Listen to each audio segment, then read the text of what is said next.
No. How are we doing? I'm very good, mate. I'm very good. Good Wait to a see you minute, go wait to a minute. Manchester. What? Just want to say that. Have you not been practicing name? What? Because you went. Did he mumble? It was a bit funky. We was talking to him. Surely. The chief. The chief, yeah, that's the one. That's the one. That's more memorable, yeah. That's more memorable. When all I knew he this was coming in. you had all this time to practicing. If I just make a Stage noise, fright. nobody will mate. mention it. How are we doing, mate? You all right? Yeah, very good, yeah. Thank you very for joining Yeah, us. top man. I'm looking forward to this. This your local? No, it's not, but it's local to me, yeah. This is a nice spot, as you can see. It's it's just been renovated, so yeah, everything's looking in great shape and all Can't that. fault Yeah. the food. Is it good, Food yeah? was spot on, wasn't it? The old Boar's Head, I think we are. The Yeah. oldest pub in England. There's a bit of woodworm, mind. Yeah, let's not look up there.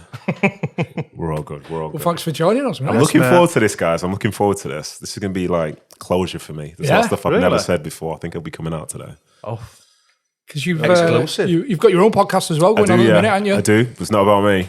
Yeah. But this is obviously this has to be about It's me. all right? about you. So, The so I've got- spotlight is I've got- on. Yeah, I've got some stories to tell. Yeah, for sure. I think you've got the most Premier League goals at the table, definitely, and then probably the most GCSEs and A levels and all. 100% on Wow. the second one. Well, to be fair, I don't like to talk about my Premier League goal record because it is so basic. Like just in the summer, I was doing some stuff for ESPN around the Euros, and they don't really understand what's cool and what's not cool in terms of what you put in someone's bio. And it said I played like 188 games, or whatever, and I had 4 goals. And I kept thinking, don't put that out. Don't put that out. Like I lose all credibility the moment my mouth opens and a thing pops down. Like, 4 goals. yeah, it's like, it's 4 more than me in the Premier League, mate. Wait, listen, people, those people who are watching didn't know what position I played or anything like that. So they're thinking, yeah, this guy is probably not the best person to listen to it. Well, you obviously come through Man City Academy. Was it still old school then? Yeah. Well, let me be clear. Like when I first joined City, I was the first player to be signed when I went from School of Excellence to an academy. I was like a full-blown academy. And we, for example, would get battered by United's, Liverpool's, Blackburn's, Leeds, all sorts. We weren't a good side. But after 3, 4, 5 years, the standard got better and we ended up being very competitive with them to the point where at 15, our under 16 team, we, for the next 2 years, maybe lost 3 games in total. So everything was changing, but it wasn't changing because of the investment as such, because it wasn't that old school City. Like I was ball boying when I was in the academy. It's when City were in League One essentially. So, you know, my group of people, we were at Wembley watching that game against Gillingham in 99 and all that stuff. But then as time passed... Shagging again, eh? That is so weird. That is so weird. Oh my God. I'm going to see what it is. That. I can't have that. Can you hear that? Yeah. Do you want to open it and see what's behind it? What's going on? Is there a clown back there or something? How does somebody shagging? It's a parrot. What, a live one? He's making noises. He's going in. What, tell us to shut up? Well, this is different. This is different. Yeah, who was your age group? Was it Crofty or were you older? Crofty's a year older, yeah. Crofty, in Pieface, whatever his name was. He was him. What was it? He just had a big face. Yeah. There's Crofty, Willow Flood, Stephen Allen, Casper Schmeichel, Ishmael Miller. Who was top dog? Like, who did you think? Stephen Island. Yeah. Without a shadow of a doubt. He was ridiculous. Like basically every team that he's played at, you'd definitely be able to find a player somewhere who says that he's one of the best players they've played with. Because you see him on a day-to-day basis, his work rate, his sort of understanding the game, stuff that he does. It's incredible. Like it's disappointing for me in some ways because he never got to really get to the absolute peak. And there are a few reasons for that. But from a talent perspective, he was special, yeah. I remember for a spell he was unbelievable. Yeah. I can't remember who was your manager, but... It was Mark Hughes. It was Mark Hughes who was manager. Because He was shortly after unplayable. that, Mancini came in and then Stevie never played again and never really recovered from that point. But he was special. Really, really special. Better now, curtain shut. Yeah, I can't hear that traffic. Can't hear Bit it of a at all. drama. It is better though. Yeah? I didn't think it would be, but well done, Matty. Yeah. Can't hear you either, what you saying. So Stephen Ireland was. Stephen the Allen was man. very, very good, yeah. Very, very good. Not many people enjoyed playing against him and stuff in training and stuff. But the problem he had, and I think this is an ironic thing, some people had an issue with him because he didn't have like a true set position at that time. But in this day and age, someone comes through an academy who is fluid like that, he's prime time for like City and stuff like that. The way that the game is viewed is completely different, and he'd be more suited to this time compared to what he was back then. Because as well, back then, like, I think Stevie can be tough mentally and so on, but then I think he can also just allow people to walk over him as well. And when he was coming through at City, as Danny Mills has said on his show before, it was like an oldest type dressing room full of like people who had opinions and things like that. So it didn't necessarily suit him. Like an example was, so we were coming, Stuart Pearce was manager, and Stevie was coming on off the bench away at St James's Park to Newcastle. And Stuart Pearce said, come on, you're going to come on and play in the 10, yeah? Didn't really have 10s at that time, but you're going to come and play the 10 because we need to try and find a goal. Stevie came on, and within 2 minutes of him coming on, Joey says to him, no, you go and play the 6, I'm going to go and play the 10 because I'm better at playing the 10. So now Stevie's playing back there and Joey's playing up ahead. But that's just what you just had to accept at that time, because there wasn't so much of an emphasis on what, you know, a youngster coming in and doing something in the key type Stuart position. Pearce not step in? Nah, Stuart Pearce never really stepped in with anything. Like, looking back, like, with hindsight, those years with him, like, I got the chance to play, but he needed to be a stronger presence, because I think he sort of, in some ways, with someone like Joey, I think he created a monster further down the line. But then also, like, just wasn't, the environment wasn't necessarily what would probably bring out the best in those players, because you could play, but then certain things off the field and so on weren't great. But it's just the environment which it was, and it's just the environment which we came through. But it was very different to what it was when success started to come, even though some of those players were still there. Thing is, we're not talking about lads who have been top of the Premier League, 32, 33-year-old. Barton was 23? 23, 24, yeah. 23, 24. And he's got, imagine that. I can't believe Stuart Pearce has accepted Psycho. that. Listen, he might be completely different now, but in that time, not even close to being tough. Even from his playing days, from watching him playing, I think, surely, Stuart, have some balls, mate. I don't know. Maybe it's a timing thing, because, like, some people maybe could be great managers, but maybe not in that instance. Maybe he was too young at that time. Maybe the club at City was too big for him at that time. Maybe the personalities were too big at that time. But when I look back, say, there was a lot of stuff which Joey was doing and other people were doing as well to a certain extent. But Joey's 23, 24 years of age, and he was running the football club in terms of the way that he could behave on and off the field. And I think to myself, as an older player, like in the last few years of my career, if somebody of that age was trying to do that, you'd be like, well, no, this isn't a thing. This isn't your club. You've not done anything. And what you're doing is toxic, so we're not going to allow that. But that sort of toxic environment was allowed. And it was interesting from my perspective and lots of others, because we were coming in behind him from an academy standpoint. So he was the pin-up boy of the academy, alongside Sean Wright-Phillips for having it, but he had a different type of story to Sean Wright, because Sean Wright was like this incredibly talented person who got let go by Forest, but he was like incredible. Whereas Joey never had a contract, and he earned the right to have that by, say, the stuff which he was doing, which was extraordinary. But then he came in, and the way his view of football is that it should be ultra competitive all the time, to the point where if somebody comes in who's playing your position, you need to dominate them, otherwise they'll take your slot. But physically and mentally. Physically and mentally, because he used to, young kids coming up from the academy, he used to kick them all the time. Like, there was no, like, he was literally the exact opposite side of the coin to Sean Wright-Phillips, who was very welcoming, because I loved Sean. He was a really good guy to me, really good guy to a lot of us that came before. But if you're coming in and you're training and Joey's there and all that, he's going to be purposely making it as hard as possible for you in that instance. And it won't just be one session, it'll be every time you train with him. Like, he's kicking the crap out of you. And it's a test, can you survive that? But the way that I saw it was, yes, it can be competitive, but you're all playing for the same team.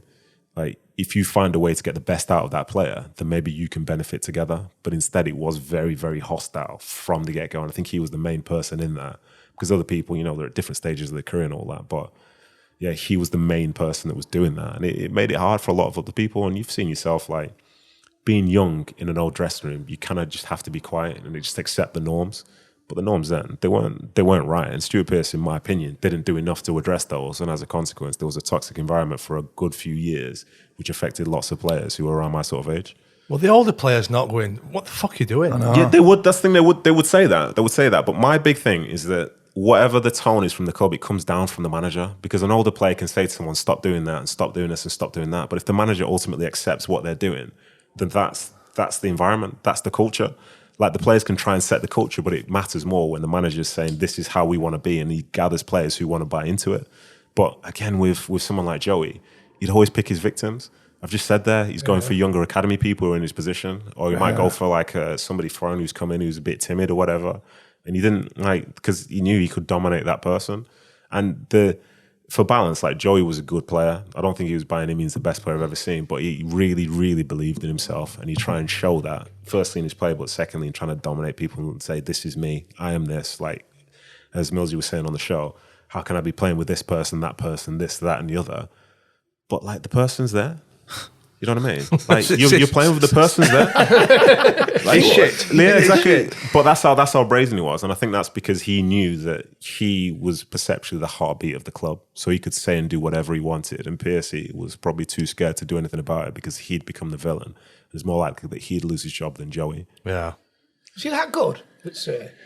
I don't remember You him know being he's good. that good. We as To a point of being able to Run the show. to be able to run the show and be the character around if you look at the stuff which I've said there, he came through the academy with a story which people could buy into, and City at that point was one where that was a great story to have there.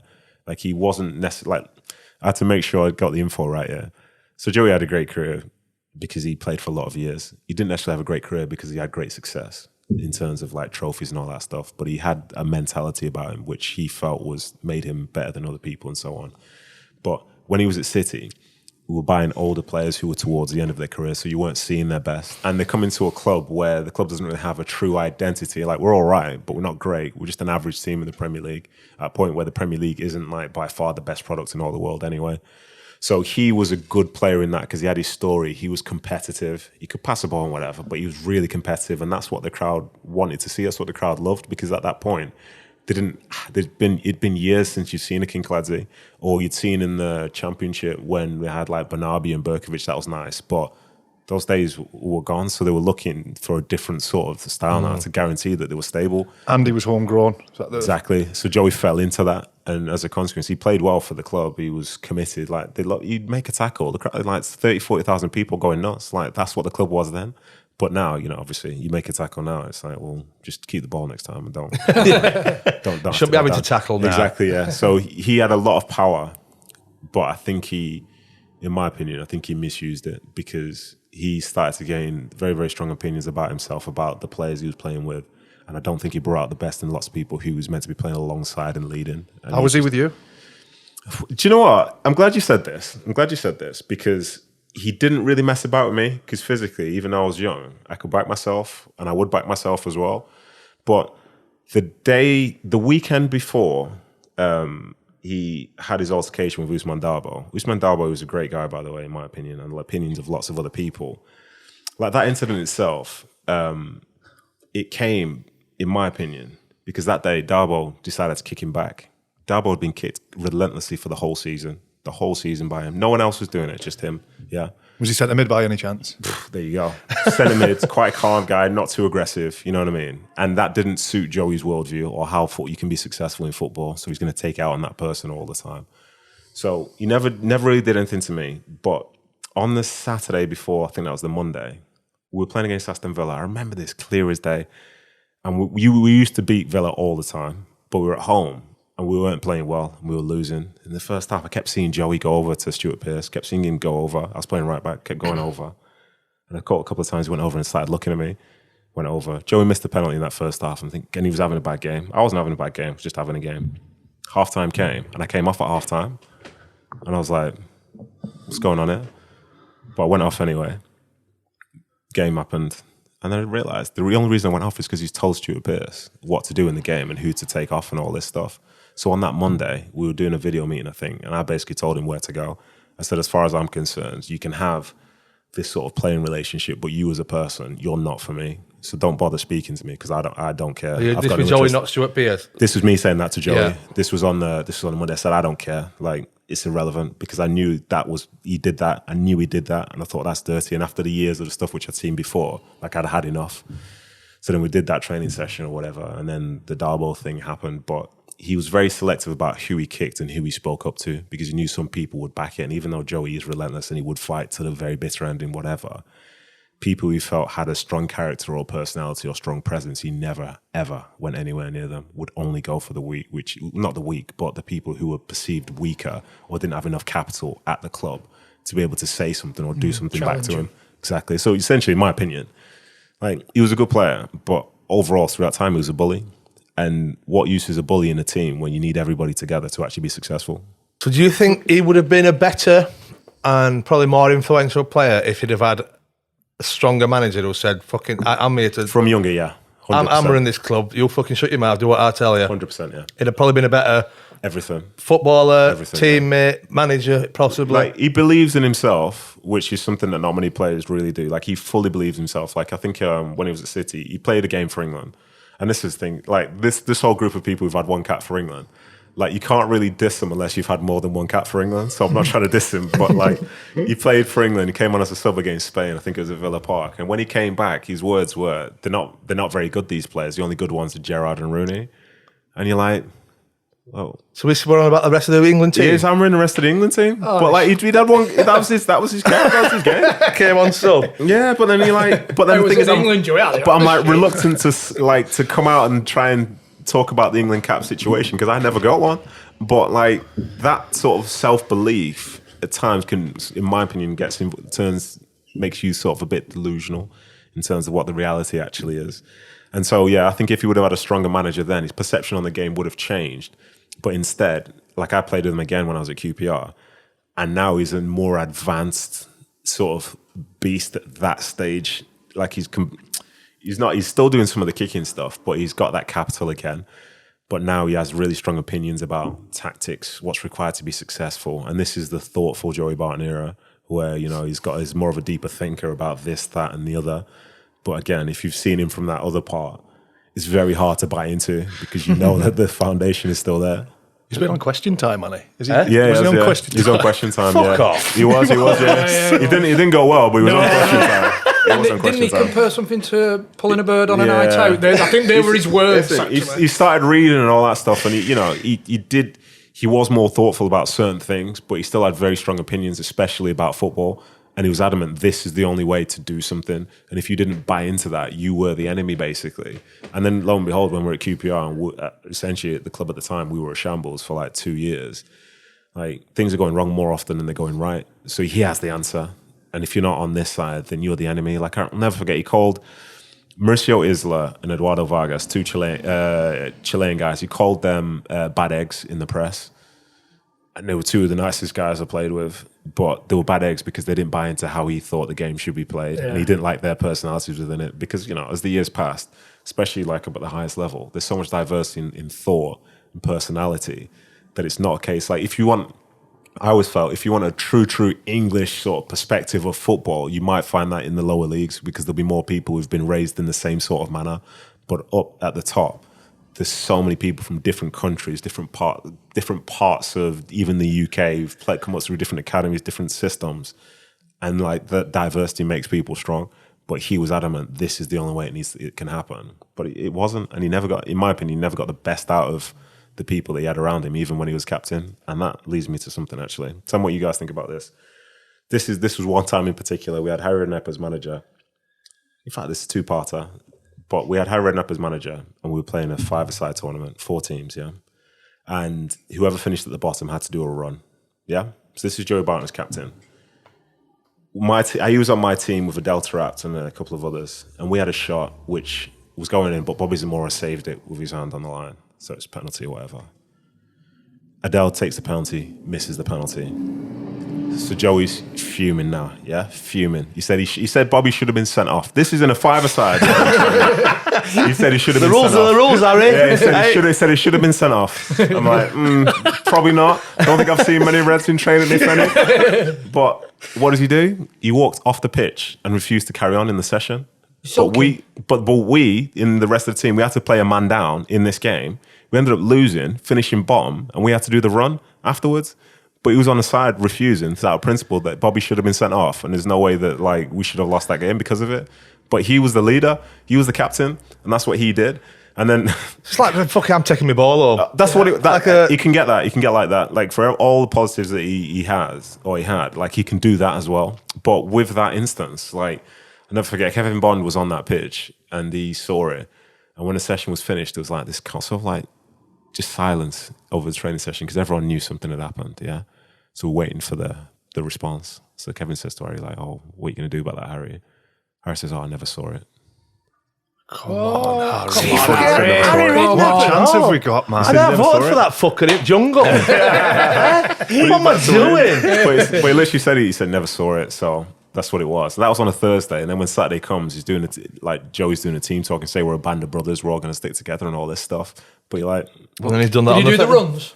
yeah, I had to do the runs, mate. That's the thing. Joey didn't know. Did you? No, you didn't do the runs. Didn't do the runs. Didn't finish the game. Didn't do the runs. Oh, lazy just said it was bastard. wrong, and it's just there's lots of moments. There are lots of moments like that, and it's frustrating. But like I say, I think the culture starts when the manager says this is who we are, and the players have to follow Set with the that. precedent. So if Harry doesn't do that, then ultimately it might lead to a fight on the training ground. But then who's in the wrong when you don't know what the standard is? Thing is, you can give Pierce, all right, he was inexperienced as a manager, he was a young manager. I'm talking about Harry Redknapp here. And he's still taking that shit. It's one of those things where I think for Joey, there were certain points in his career where he had all the capital at the club. So he was one of the main guys. Like if he didn't play or something bad happened to him, there'd be more questions asked from the outside than asked from the inside. And I think what sort of fell in his favour when we were at QPR as well was Mark Hughes sacked him off. So he was with Mark Hughes in that first season when we stayed up. Second season, he told him to do one. And that's when he went to Marseille. But that year when he went to Marseille for QPR, it was one of our worst ever seasons. I think if we would have done well that year, then Joey's status goes. But instead it grew while he wasn't there. I bet he loved that. Was he there when? He did. He was talking about it constantly on Twitter because he hates Mark Hughes. He hates Mark Hughes for that. And, he got his way. Was Joey there when Sven came in? No, Joey left that summer. Right. But even still with that, so with the Darbo stuff, looking back, I had to think, how did Joey leave? Like, he should have been sacked. Yeah. But instead, they said, we're going to have to sell him. Like, that showed, like, they were still always looking at him from sort of like a monetary perspective and sort of the PR side of things. But anyone else that does that, they're gone, they're sacked. And you're all thinking, I hope he fucking does him here. You know what I mean? You're all like, round and about, you're all thinking, I hope fucking Joey gets done here. Well, the thing is, he should have been. That's the frustrating thing. He should have been, in my opinion, he should have been. There won't be many people that will stick up for him saying, nah, it's fine, that doesn't matter. Maybe Millsy or whatever, because he was sitting next to him. But aside from that, no, because it just wasn't, there were loads of times like that. Like, Joey was such a strong presence in that team. Like, he was the definition of what the club was at that time, but it wasn't necessarily helping people. Like Stephen Ireland, Michael Johnson's, people like that. They end up having better next seasons and things like that. They start achieving more of their potential because they're not under that lid of, say, whatever Joey wants them to do. Do you think the Michael Johnson situation had a lot to do with Joey? I know you can't say I don't directly. know. Michael Johnson's situation is an interesting one because he was incredible, wasn't he? Yeah, he was very good. He was very, very good. Like, I think he spent time playing in Holland. He was at Everton, so he was moving around. He was somebody who was really good at the game because his parents had like fully invested time in him, making sure he was good at the game. And he was exciting. He was going to be the next great for Man City. So the same way people talk about Foden now is how they're talking about Michael Johnson when City at the time, we were irrelevant. So he had it to become anything that he wanted to be. But, couple of things. The season, I think it was in Pierce's second season, like we were, with all due respect, I think it was second season. Yeah, we were crap the end of that year. I think you put that quite politely. I'm trying to think of which year it was. It was either Pierce year 2 or year 3. But we didn't score a goal at home after January. So we were crap, like stank it up. But we stayed up that year through a couple of away wins and stuff. But we didn't score a goal at home after January. Remember, Georgia Samra scored a penalty against Everton. We won that game. From then, we never scored. From January through to May, never scored at home again. You're probably looking at 9-10 games then, aren't you? Exactly, mate. I would say fucking honking, to be fair. Yeah. Crap. Listen, yeah, the stench, mate. Wow. But in that time, I think Michael Johnson might have been playing. And then there was interest in him. And I remember him thinking or saying, like, there's not a chance I'm going to stay, just so I can fight relegation every year. I remember him saying that. To you or in the press? Or? It was to me. And I thought, that's interesting. Because firstly, that's the mind of somebody who's not just come from an academy. That's the mind of somebody who's just thinking bigger picture about football. But he was young enough to have just been, because myself and others, we didn't see other teams and other clubs or situations like you're just playing for the first team. But that was in his mind then. And then because he was such a star, I think they gave him probably one of the biggest deals I've ever given to anybody of his age.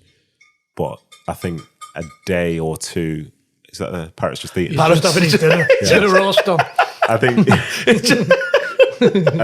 as Someone well, just chucked some trilling. and as well, Michael Johnson didn't love going away with the 21s for England, so he'd be trying to pull out some of those. And again, that was interesting because you can call it national duty and stuff, but he never really got started with the 21s because he never wanted to. But you think to yourself, well, why didn't you want to? Because at that point, there's nothing else that you're doing, and it could be a pathway to the first team or whatever. Yeah. Was he fully dedicated? Was he one of them that liked the idea of being a footballer without properly putting At it the in? start, before he established himself, one of the hardest workers I'd seen, one of the hardest.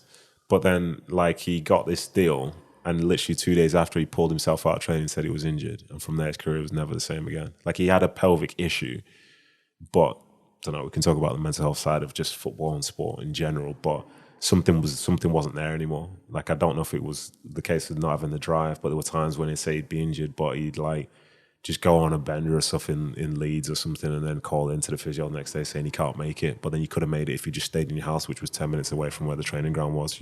His desire and stuff wasn't there anymore. But I don't know why that was. And when didn't work that before they signed this deal? No, he wasn't. When I first met him, I remember I was sharing a room with him on an away trip. He loved football. He loved the thought of going out and playing. And then when we were at the training ground, he's always stretching before, always stretching after, which at the time was abnormal for a young player to be doing because you're basically just doing whatever everyone else is doing. But he would be doing that all by himself, and you're thinking, well, this guy's he's got something, he's going to be special. But something changed, and then he was out basically. I had no interest in it. Basically, that contract killed him then, didn't it? Do you know what? It'd be hard to say it didn't. I think it did affect him, but there's probably something else within his mind which was affecting him. Maybe it was maybe the hidden pressures of football sometimes got to him as well, because there's a great deal of expectation. You're being told you're going to be the next great. Yeah. Maybe, perhaps he didn't believe that he could be. So to not be, you shy away from it. Yeah, maybe you shy away from that and maybe find excuses as to why you don't become that. This might be wrong, mate, but we've got 17 games in the first team, and then you got offered a three-year contract. Would that be? Yeah, that's right. Yeah, but the reason for that was I remember when I was playing in the reserves, and just for a point of order, fact checker, Danny Mills said Stuart Pearce was reserve manager. He wasn't. He was Ace of Hartford. Yeah, just want to put that out there when he talked. Fucking hell, Millsy. I know. Just wanted to put that out there. But I was playing in reserves, and we were playing a game against Man United. It was at the regional sort of arena next to City Stadium. It's 5,000-6,000 people there, and I wasn't close to playing first team or anything. I was just going through what I was doing, going to school, all that stuff. And there's a big game, me and Kieran Richardson. I used to hate him. Hated him with a passion. Kieran Richardson? Hated him. I hated him. Why? Because he was so big time. He was massive time back then. I ended up playing with him at Sunderland, and he's found God, completely different human being, one of the nicest guys going. But back then I hated him. This is a dude where you're playing reserve games. He used to say to people, it's like playing FIFA. That's what he's going around saying to people. I'm like, oh, this guy. What, during the game? During the game, he's beating people, and he said it's just like playing FIFA. You know what I mean? It takes something about you to be saying stuff like that to people your age at some sort of level. But that's how much he sort of backed himself. But it was annoying. I hated it. And I went after him. I was playing right back. He was playing left wing. I was after him the whole game. It was one of the best reserve games ever had. Buzzing, all that stuff. We beat him as well. I was like, oh, that. And then I was in school on the Thursday, I think it was, and I got a call from the kit man, Les Chapman. He says, what number do you want to be? I was like, for what? He said, for the game on the weekend. I was like, what? He said, all right, I'll give you 16. So I never picked a number in my whole career, by the way. He said, I'll give you 16. I was like, okay, cool. That game was against Chelsea.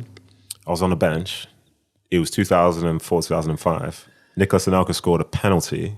City won. The only game Chelsea lost all season.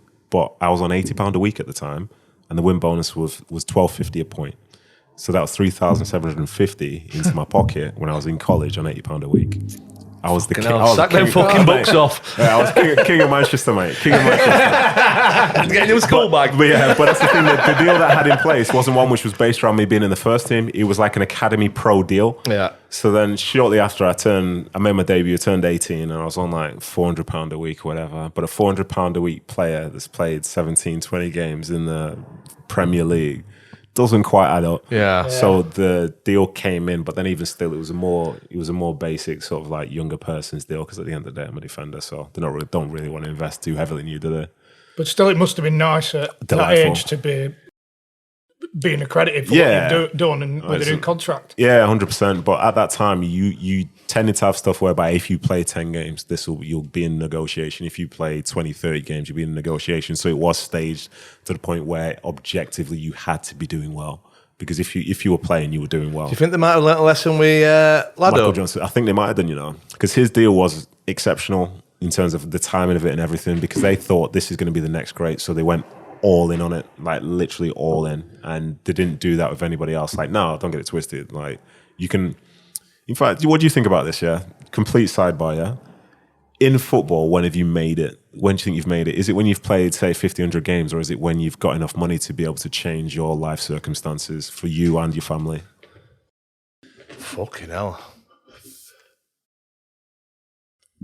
I think you've made it. I think you've made it when you've had a good career, no matter what, money and all that bit. No, I'm not. Bollocks! Shut up! You're really serious as well. I think I'm a fucking mercenary. He's serious. He's really when he's changed his when he's bashed up bubbles on. So you got your first bubble buttons. So you got your first fucking Range Rover. You've made it. So as you're not fucking think like borrowing 20 off somebody to put down some birds' knickers in strippers. What do you reckon?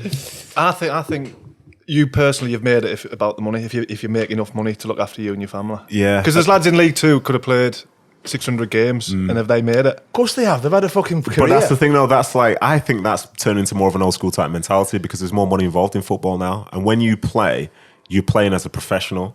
Like, and most people who play the game come from nothing. Yeah. So when you have something, like, you could be an academy player who turns pro at 17 and stays in academy for 4 years, and in a City academy, Chelsea academy, you've earned thousands. You might have earned $1 million, $2 million, but you've never played for the first team. But now you've changed your life and the lives of those around you. By the way, as well, like, people listening to this will be going, if you play one game, yeah, 100%. But then what happens if you play that one game and you make no money from it? Were you really ever a professional? Because you can play amateur football, and I'll be honest, since I'm retired, I've played a bit of amateur football. That's interesting. But yeah, like, as I say, the perception is interesting, isn't it? Like, that's all. I think the way that you said that is the way that I used to think 100% of the time. But now I'm sort of split on it, because when I see the people who are involved, it, like you said, it's making it in life, as in changing life, and making it as a footballer. You could probably split them two. even. The thing is, we've never been at that level, though. Yeah. We've never been at a level where you're like... There's a lad at City who's the keeper. Has he only played one game, but he's been there all his life? He's probably got his Range Rover and bubbles in Bath. He's only played one game. The academy system now at the highest level makes so much money. Like, that's why they invest into the players, because you can sell them. Like, I think City just sold the Nemetcha brothers or something to a team in Germany for like 20 million. We've never seen either of them play for City, have you? Yeah. I know the under-23s manager from a couple of years back, and he said it's basically just a money-making thing. Yeah. If they get one Phil Foden out at lot, and then they cover the costs with the lads who they sell to, I don't know, fucking Schalke or whatever you never heard of, or Genoa. Yeah. They might sell it for £4 million. But then those players, as I say, the interesting thing is, like, they don't make it at City, but they have careers. Yeah. They have, and some of them have Well, really significant careers. they're obviously the best players, coming into the best players at 15, 16, 17, aren't they? Yeah. Was it Mark Hughes who want to really give you your consistent chance? I think he was, yeah. Like, I had managers who liked me before that, but also I think looking back at that early part of my career, I was probably injured for probably a third of it, with stuff which should have been doing better with, whether it was a case of like... Be too fast? Yeah, it was just too fast for football, yeah. Grass just couldn't take all the power and stuff that I was doing. Is that what it were? When you used to pull muscles? Listen, if football was played on a track, I'd have been 10 out of 10. Mate. No, there were a few things, like, I didn't fully buy into what it was to be a full-blown professional 24/7 until Mark Hughes came in, where he said, like, you're more than a footballer. That's what he said to everyone. So his group of players that he had, were bought in. There was more emphasis on hydration, more emphasis on the stuff you do before training, after training, all this stuff. And then you start to realize the importance of availability as well as your general ability. So how do you become available all the time? Well, you do this, this, and this might help you. But I only started doing that under him. So I was injured for a lot of that first bit. But Stuart Pearce liked me, Sven-Goran Eriksson liked me as well. But then with Mark Hughes, I didn't start every season, but I always finished them. So in the end, like, it would happen and I'd get selected. But yeah, I did well under him. And like that year, I think we were in the Europa League, stuff like that. Did well. I think I was potentially going to be I was like probably top 3 or 4 for player of the season, got player of the month, that type of thing. Were you playing centre half at this point? Yeah. And like I always wanted to play centre back, but I'd play right back and I could do right back, but I wanted to be a centre half. But that's one of the issues I had with City in terms of playing centre half, especially in those early days. Like this Richard Dunn and Sylvain Distin to the left here, like you're not going to play centre half. Like those guys are always available and they're always playing well. Like Donny, he kind of set the tone for how I wanted to be as a player because he wouldn't leave the field unless his neck is hanging off. Like, you know what I mean? Like if I'm sitting on the bench or whatever, covering him for centre back, I don't need to go and warm up because he's not going to come off. Unless you're seeing something very specific happen to him. He was tough as. And throughout my career, that's what I tried to be. Like times, if I'm not 100%, it's like, so what? If I can run, I can play. It doesn't mean if I can run fast or if I can run, I can play. I want to be reliable. I want people to know that I'm out there. You know what I mean? So every time I'm selected, like I'm out there, I'm staying the course. Could have cramping, flipping both calves, hamstrings, quads, biceps, flipping neck, everything. Be playing a game like that. They say, "You're all right." I say, "Yeah, I'm good." Yeah. But that's So I ended up playing centre back at that point due to circumstance, and yeah, I did really well. I remember feeling extremely confident in that team and feeling like I belonged in that team. And this was at a time when we had people like Robinho's, Craig Bellamy's, I think, and all that. So it was nice. So did he take you under his wing like? With the other side of it then, with the taking your out and stuff like that, because he liked to drink, didn't he? Mark Hughes? Donny? Yeah. Oh, listen, I couldn't get involved in that because I couldn't match it. There's a group of people who were the older generation who were with Donny who could take that to town or whatever, but I didn't go down that path because I might not have played 16 years if I did. Did you ever go out for 1, 2? Yeah, just a couple sometimes, yeah, but never anything too major. But Donny's a really good guy, man. I really enjoy playing with him. And then, unlike somebody else, when it came down to him being at QPR again, I was very happy to be alongside him because that's a positive influence, yeah. You saw like you were there for both takeovers at City, obviously the ties initially, and then obviously Shapeman Shu comes in. Well, the ties the one who fetched Robinho in then? No. This the Shinawatra brought in Martin Petrov, Valery Bozhinov, Javier Garrido, people like that. That's when Sven was in charge, and we're half decent. First few games of the season, we're half decent, but then there's a moment I'll never forget. Because the club started paying more. I think Vedran Chorluka as well. And this was interesting because I just signed a deal and they said, this is all we can afford to give you.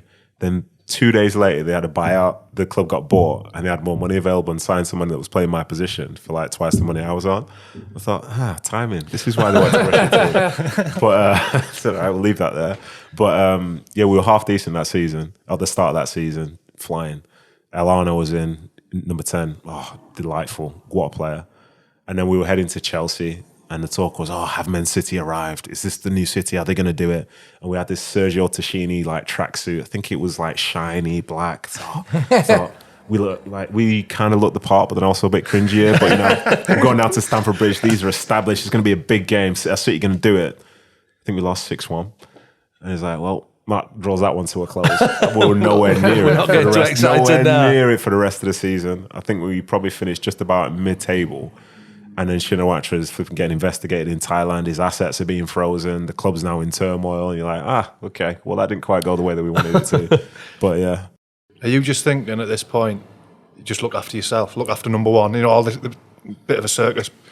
All these signings coming in. Are you just thinking, just stay in the team, keep doing well? Yeah, That's essentially all I could do, but my situation I think was unique at that time because I was a City fan and I'd been there from when I was 10. So even if I hadn't been in the first team for like 10 years, I'd been at the club for 12 or whatever. So I never had visions of playing anywhere else. Like I'm from Manchester, I'm playing for the team that I support, and the team's just going through this, going through that, and people are coming in. But like as I say, if I don't start the season, I always finish it. that was just the inevitability of the situation. And I was playing and I was doing well. And I stayed in the team. Like sometimes they never wanted to get rid of me for certain periods because I was always the next in. So you'd have Donny, you'd have someone like Sylvan or whoever, and I'd be on the bench and I'd always be the next in. And they trusted me to know that I could fill in for those guys.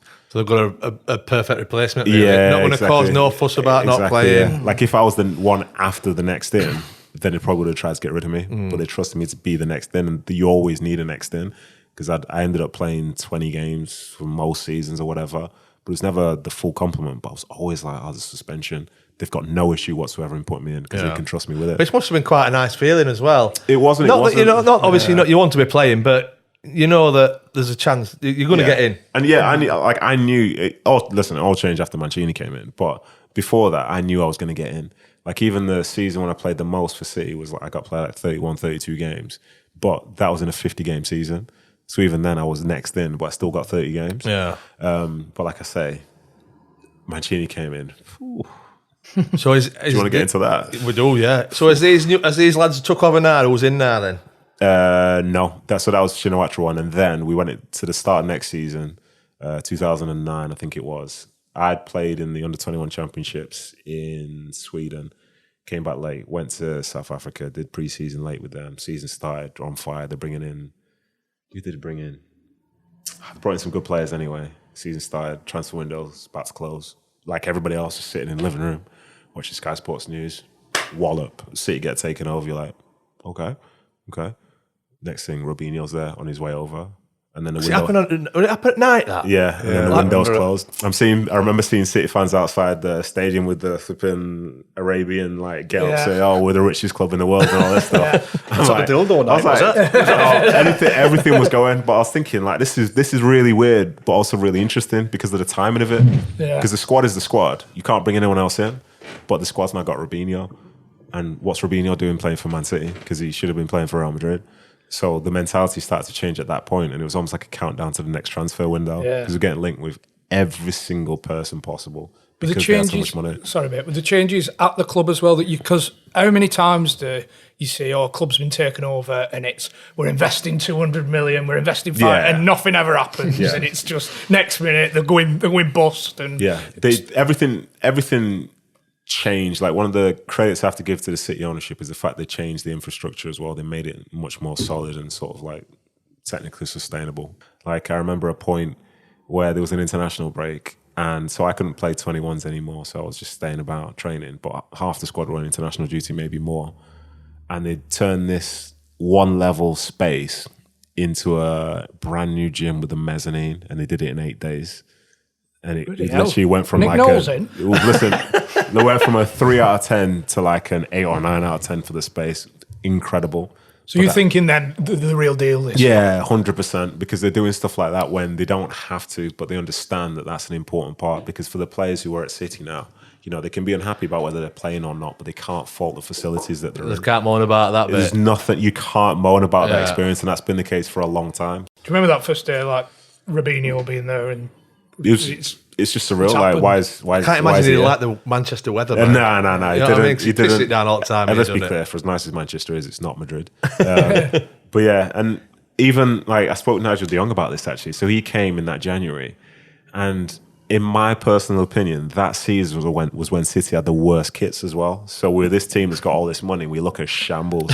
Like for the full season, we look at absolute shambles with like an orange and like dark blue kit, massive Lecoq Sportif logo and all this. Baggy. I remember being baggy. Yeah, it's double baggy, mate. I'm thinking like, what are we like? We're the richest club in the world. We look like a shower of shit. Exactly, mate. Exactly. The next year, stuff cracked on, but yeah, that first year it was mad. Like Robinho I think he had 11, 12 goals in the Premier League by Christmas.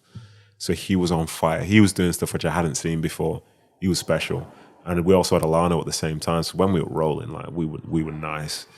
But then the wheels kind of fell off in the second half of it. I think we finished 10th or something. But then that next year, different energy, because you start bringing in Gareth Barry, who's like pivotal for Aston Villa. John Lesko, who's pivotal for Everton. That's when Tevez came straight across the road from Man United. And you're like, this is like We're proper having a go now. This is Adebayor serious. Adebayor came as well. Yeah, it's like this is serious. Big names, innit? You forget actually some of the names that went there, don't you? You know, and the thing about those players, like the City end up getting better than them afterwards in theory, but like that was the core of that team. It was Gareth Barry alongside like Nigel de Jong and stuff like this, with Tevez playing up front with Adebayor, Craig Bellamy on the left wing, and Robinho on the left wing, Craig Bellamy on the right, and whatever you like. It was like Football Manager, wasn't it? Yeah, Just it was nice, mate. players everywhere. Was the party being sitting there looking at all these players coming in, and maybe, I don't know, maybe later on when you weren't playing, like get a bit resentful for it that this, because of your emotional connection to the club, and then you're not getting your chance at the club that you've come through all the ranks through, and you're not. Chances are that you might not be part of this revolution. I only really hit that right at the end. Yeah. I was upset right at the end, but it was the nature in which I was leaving. But at that point when the changes were happening, you were still a part of it. Like things are still okay. You're being rewarded with contracts as well. Yeah. So I'm It'll be under different contract if- for 4 years. Things are okay. Like might not be playing every week, but I am playing. And who am I playing alongside? I can remember one point, like we're 4-0 up against like Burnley away from home. We've had Adebayor score 2, Tevez has got 2 and stuff like this. Like this is dreamy. Like what? Like I'd never thought City would be there because they hadn't been there in my lifetime, but they were there and I was a part of it.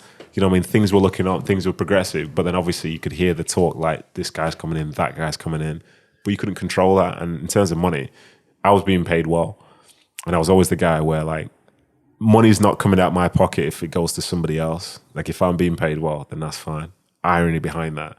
When I was leaving City, I was by far the lowest paid player, by far, but I was still being paid very well. And that was a weird moment to be a part of.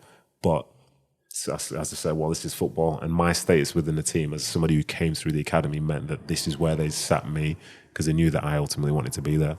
See, what goes on at any level then, doesn't it? It goes on at any level. Local lads not really getting... I'd have signed another fucking 9-year deal, me, I'll be honest with you. Give fucking Vincent what he wants. Yeah, I know. But what's, like, you know, obviously we've never been in a dressing room with, like, how are all these players with each other? You know, like in a championship dressing room, you have a bit of crack and everything. Yeah. Does the, what's Tevez, Argentinian? Yeah. Does the Argentinian one have a bit of crack with He's not shitting in his boot bag, is he? Yeah, he's not does doing the that. Argentinian one have crack with the Chilean one or the Spanish one? Yeah, So how does that? I think when people come in, it's important to have a sort of sense of identity at the club. And further down the line, the club did have that because there's a group of players who were responsible for that first FA Cup, first league title, who can still bond together today. Like if there was a kid's birthday party, all those people still come together. And you're looking at Gareth Barry's, Joe Hart's, Nigel de Jong's, Vincent Kompany's, Jolene Lescott, and someone else, and they were the culture at the football club. Like you'd have people who'd come in like Tevez and so on, who maybe couldn't speak the best English, but he'd been in Manchester for a couple of years anyway. But the people who speak Spanish tend to speak Spanish together with each other, but they're aware of what the club's identity actually is. Gael Clichy as well, he's another one.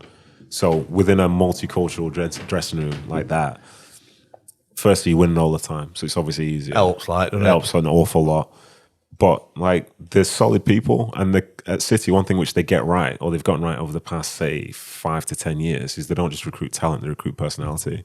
So everybody that comes in, barring 1 or 2 in that time, has fit the mold of what they want for a player that represents the club. It's not the manager that picks people; it's the manager gets to choose between 4 or 5 people that the club have identified for every position that they're looking at. And I think that's a big thing then with City because all the characters are the same. Those guys I mentioned, they're some of the most hardworking players I've ever played with. I think they've got to be to get to that level, haven't they? Well, just kind of. But yeah, they all grafted their nuts off all the time. And the irony behind that was from when I saw that, like I could have been, it's been a trivia question because I played one game for City the season when they won the league. And then I played with QPR for the rest of it. And I could have been the only guy to play in a league-winning side and a relegated side on the same season. But one thing I found from the moment I left and from that point in 2012, I never saw people that worked as hard as those guys did. But then the hard work thing is something which we can all do without ability. So when people think, some people who are talented think they should be at that top level, I'll be like, yeah, but I know what they're doing there. Add up to that perfect case. Exactly. There were tons of people like that. Like those guys who you think are really good technical players, like the stuff that you see, the stuff that goes on away from the cameras is as significant as the stuff that happens when you're watching them on a Saturday. So did you see a distinct increase in effort on the training pitch from these lads that are classed as world-class players? Yeah. Like you could have a good day and be embarrassed. Like I'll never forget. I'm known for being strong or whatever, relatively speaking. I was playing against Yaya Toure, tried to get in front of him. Next thing I was just chewing grass on the floor there. So I said, well, right. So Yaya, exactly. Yaya. I forgot Yaya was here. So strength's not going to do it. And then, you're playing at the back thinking you can play out from the back. And Vincent Kompany's next year, he used to play flipping midfield and stuff when he was at Hamburg and all this. So footwork's not going to do it for you. And then when you're doing it, when you're playing in games, like the competitiveness is off the charts all the time. But not kicking each other like Joey. They could get, listen, Vincent would kick people. He would do that, but he wouldn't do it all the time. He'd do it when someone was coming in with the wrong sort of intent. So he'd try and send a message that that's not good enough. Yeah. Like, these teams are named. You're seeing who's on your team. You got bibs. So who we playing against today then? Oh, David Silva's there. Sergio Aguero's here and Yaya's playing behind him. So how's that going to go in training then if you're not 100%? I've been getting that on. Oh, I hope my hamstrings. Yeah, exactly. My hamstrings a bit tight. But I was lucky though, because when I was going through that, I always felt that I was always prepared for whatever game would come at the weekend, because the tougher test I would have faced would have been from Monday through Friday. Yeah, so you know what I mean? You're not going to play against anybody any better on the Saturday. Exactly. Yeah. They might have different abilities and be as good, but for me, nobody was better. And if you can somehow find a way to deal with this person who is a genius, then when you go out and play against another, like, you're familiar to it instead of thinking, oh God, what do I do here? So, I mean, the year I went to Cardiff, we got Bellas. Yeah. So, do you know when you said, because I don't think anybody would work as hard as Bellas, because he worked his chuckies off, but you said about the atmosphere and that in the dressing room, do you think they got rid of Bellas because of how he was? No, I don't think so, no. So I saw, in time, I figured out what Bellas was like, because overall he's got good intentions. Yeah, I'd give him a 1 out of 10 though for being able to deliver those intentions. To I think you've been generous, by the way. Yeah, but he has got good intentions, and he liked me. He tries. Exactly, but he liked me and we got on because I had good intentions in what I was trying to do, and I'd listen to him and I'd understand why he's trying to say what he's saying. But then I've also seen him break players, like when we were both in the bomb squad at City. It was day one of pre-season, and some kid. Guy Asulin, his name must have been 18 years old, maybe 17. And we're walking out on the pitch and Guy was doing some tricks or something. And then Bella said something to him and Guy just like laughed like, ha ha ha. But I said, were you laughing at? Do you think this is funny? Being serious? Were you laughing at? And the kid was like, ha ha ha ha. He went within himself and then he had one of the worst pre-seasons I think I've ever seen anyone have. Because immediately, straight off the back foot, like Bella was being serious. He just wasn't having something about that particular instance, but the guy didn't know how to deal with it. Yeah. And he had nothing, emptied him. But he probably, in his own mind, he probably thinks he's done it. Yeah, that's this weird. He's a really interesting character, mate. Really interesting character. He would probably, in his mind, he would probably try to make him better. Yeah, but then he's obviously, as pre-season's gone on, you can see that he's not good at explaining himself. Pants. He's not good at explaining himself, yeah. But I thought, well, if he can't fucking take it from me, he's not going to take it in front of 60,000, is it? I know, but you just pull him to one side, don't you? So that was only yours. He's 1 out of 10, like I said, anyway. Fuck me. But the Mancini thing then, you've led me here, perfect. Yeah. See, I thought, because the season before Bellas went, he were incredible, weren't he? The other year he scored 2 at Man U. Yeah, good time. I thought, they've just fucked him up because of how he is. That was like, I know Rio, I played him, he's a good guy. But that was the death of Rio Ferdinand that game, because I remember Bellas was like running away from Rio, was like swimming, trying to catch him. I forget. Posture was all wrong way. But yeah. I'd have bet Rio that day. Yeah. So is that when the changes came for you at City when Mancini arrived? 100%, yeah. Everything changed at that point. So Mark Hughes is manager, everything's kind of set. We're playing well, winning some games, not winning all games, but expectations there. But Mancini came in, and to give him credit before I say anything else, like, he was someone who was 100% a winner, expected to win everything. Even though some of that was unrealistic, he had that mentality. If you get to a final, Mancini's not thinking about potentially losing. He's going there expecting to win. But he came in and he just dismantled everything from the typical sort of like Italian manager way, unfortunately, where they start talking about things like food. Straight off the bat, this has to go, that has to go. This is the way we do things. We don't do things like this at all. training, installed floodlights onto the training pitch because now we're training at 4, 5, 6 at night. Yeah, you're like, this is nuts. And this is in the dead of winter as well. But it's like, this is how we do it. And we did team shape every single day. Yeah, like not twice a week, every single day for months on end. Because he was adamant, this is the only way to train to win games. And this is how you have to play. But it took away a level of creativity within that team. But it ended up being successful. But he is a person, so he didn't like many people, if not everyone. Like, I want to say didn't like, I mean like flat out didn't like, wouldn't be joking about with people. Like he was dead serious. Disconnected. He just had no interest. Like his way was the right way. If he couldn't do it, then like... Did he have personal relationships with any players? He had a laughing and joke with Micah. He had a thing with Balotelli. Aside from that, no, not really. Like I think he's probably the most universally disliked manager I ever played under, from players to staff to all that stuff. But he was successful, so everyone dealt with it, and the talent that they had in that place meant that they could achieve something. Like I think even at times when they were really successful, there was a point where with the players they were thinking, well, it's a him or us type situation where he can't stay any longer, even though theoretically he was winning. But he came in, certain things which he used to say, nuts things. He said Johnny Lescott's cars were too small. He said too small. Said Rocket Santa Cruz's quads were too small. He said stuff like calves. I thought you said cars. I thought you said cars. And then I thought you were coming in on a quad. So like his calves were too small. So there were things which he was looking at from people which he just didn't, for some reason, he just didn't like. But when he didn't like it, it wasn't like a laugh or a joke. He's like deadly serious. Like just doesn't like it. Says this isn't right. That's not right. But he didn't like me. Didn't like Craig Bellamy. Didn't like Adebayor. And we found that out over time. But like he really, really didn't like us. Why didn't he like you? Honestly, I'll be completely honest about this, yeah. I've never gained closure about that, and that's one of the toughest times in my career. That first 6 months when he was in charge was the lowest I'd ever felt in football, because I went from playing under Mark Hughes to being completely out of it under Mancini and not knowing why. If I knew the why, I'd have tried to address it, whether it's a case of deciding to leave or to fight through it. Never knew why. Like stuff he was doing with me in particular. I might have played in a game on a Tuesday in a cup game or something, but then not played on a Saturday. The following Tuesday, I'm playing in a reserve game, but it's just me. Not people who didn't play in the Tuesday or the Saturday. It's just me playing a reserve game. So the first one, I'm like, okay, fine. Second one, you're like, this is weird. Third one, I'm playing. Then I speak to him after, I said, how come I'm playing in reserve games? He says, well, do you not want to play football? I'm like, yeah. It's okay. So what's the problem, he said? You're like, okay, so then I'm leaving. But he's treating me and treating other people differently. Yeah. It's personal. Yeah, that's what it's. I mean, it felt deeply personal. Yeah. It felt deeply personal, but I could never figure it out because it made no difference what I did in training. I wasn't like, see, it was my club. I'm not toxic in there. Like I'd been there playing. I knew all the players because I'd been with them for the whole time.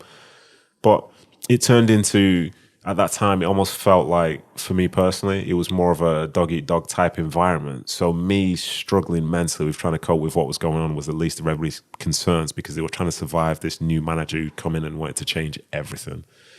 And so with that, okay, this is when I knew my time was, well, there were many points with Mancini where I knew my time was up. But the first one was Dedrick Boyata he ended up playing a few games for City and stuff. He was a substitute for the reserves at the start of that season. Mancini came in December. He was a sub at the start of that season for the reserves. Then Mancini came in, I was on the bench, and Dedrick was on the bench. And he was trying to bring Dedrick on to play right back for the first time in his life, basically, because he didn't want to put me on in the game. And I was thinking, this is weird, man. Something's really off here. But I let that happen. Season carried on. Another time we were playing against that Burnley game, we were 4-0 up at half-time. Burnley had a free kick, edge of the box, last minute of the first half. Everyone was in position, but I remember Craig Bellamy wasn't. Cross came in, someone had a chance, which they headed wide. Came in at half-time. Manager starts attacking me, hammering me, saying, what was I doing? This is 4-0 up away from home. He starts hammering me like, I don't know what you mean. This is the free kick. I said I was in the right spot. I didn't throw Bellas under the bus. I said I was in the right spot. He went quiet. Then when everything settled down, he came over and said, don't ever speak back to me again. I was like... So you can't even defend yourself? Yeah, I was like, okay, fine. This is weird. Then from there, barely played a game. And he was very particular with his rules. So we'd stay in a hotel before every game. And he said as soon as you go in from the hotel onto the bus to travel to the stadium, you couldn't be on your phone. But as we're leaving the hotel, I would send a text to my mum saying, I'm either playing or I'm not, then put my phone away. Come the end of that season, his little assistant comes up to me and says, the manager doesn't like it when you're on your phone. I said, well, I'm not on my phone. He says, but he doesn't like it. But he could have told me that 3 months in advance. But that last game of the season, he rested 5-6 players, so I think we're going to be playing. Get to West Ham, not starting, not on the bench, left me out, the only person to be left out. And I thought, this is absolutely nuts. Like, I have no idea what's going on here. Have you not got to a point where you're going in and wanting to pin him up? Without a doubt. You're taking the piss now. Listen, for the time Mancini was at City, I'll be honest, I hated him. Lots of people disliked him, but I hated him because I'd only ever been at City. I'd never had plans to leave City, but now I didn't know where I stood, didn't know what was going on. And then for irony, so the next season, we're going on a pre-season tour to America. First game's against Portland Timbers. Remember it clear as day, and he said, right, everyone's going to play 45 minutes this game. So the first half team goes out, second half team goes out, and I'm sitting on the bench like, okay. So I came on for 10 minutes at the end of this game. It's like, this is all very suspect. Didn't play in the next game. Then the sort of bomb squad played the next game against New York. Then they didn't play another pre-season game for the club. I went on loan to Sunderland, had a good year there, finished top 10, which was the goal. Everything was great. Then I was getting married that summer, and my agent said you should go in and speak to him and say you want to go back and all this, because I did. I said I'd rather, in my opinion, this is probably an error, I said I'd rather play half the games for City while they try and win something than potentially all the games for Sunderland and just be happy finishing 10th. That's what I thought. And it was obviously the emotion because City was my team. So I went back and said that. He said, okay, I'll let you know. Got married on a honeymoon, day one, San Francisco, playing a helicopter, going under Golden Gate Bridge, all that stuff. Land, got a voicemail. Director of football saying, yeah, you need to find a new club. So solid way to start the thing. But anyway, I've not found a club yet. Pre-season, this is so specific because these were real key moments for me. I'm at Centre Parks on a Saturday with, I think with Fraser Campbell and some of my friends and stuff like that. And I got a text through from Claire Marsden, who was one of the key admin people for City. It said, pre-season's supposed to start on the Monday. It says, you don't have to come in Monday anymore. I'm going to start the following Saturday. I was like, decent, man. We've got extra time off.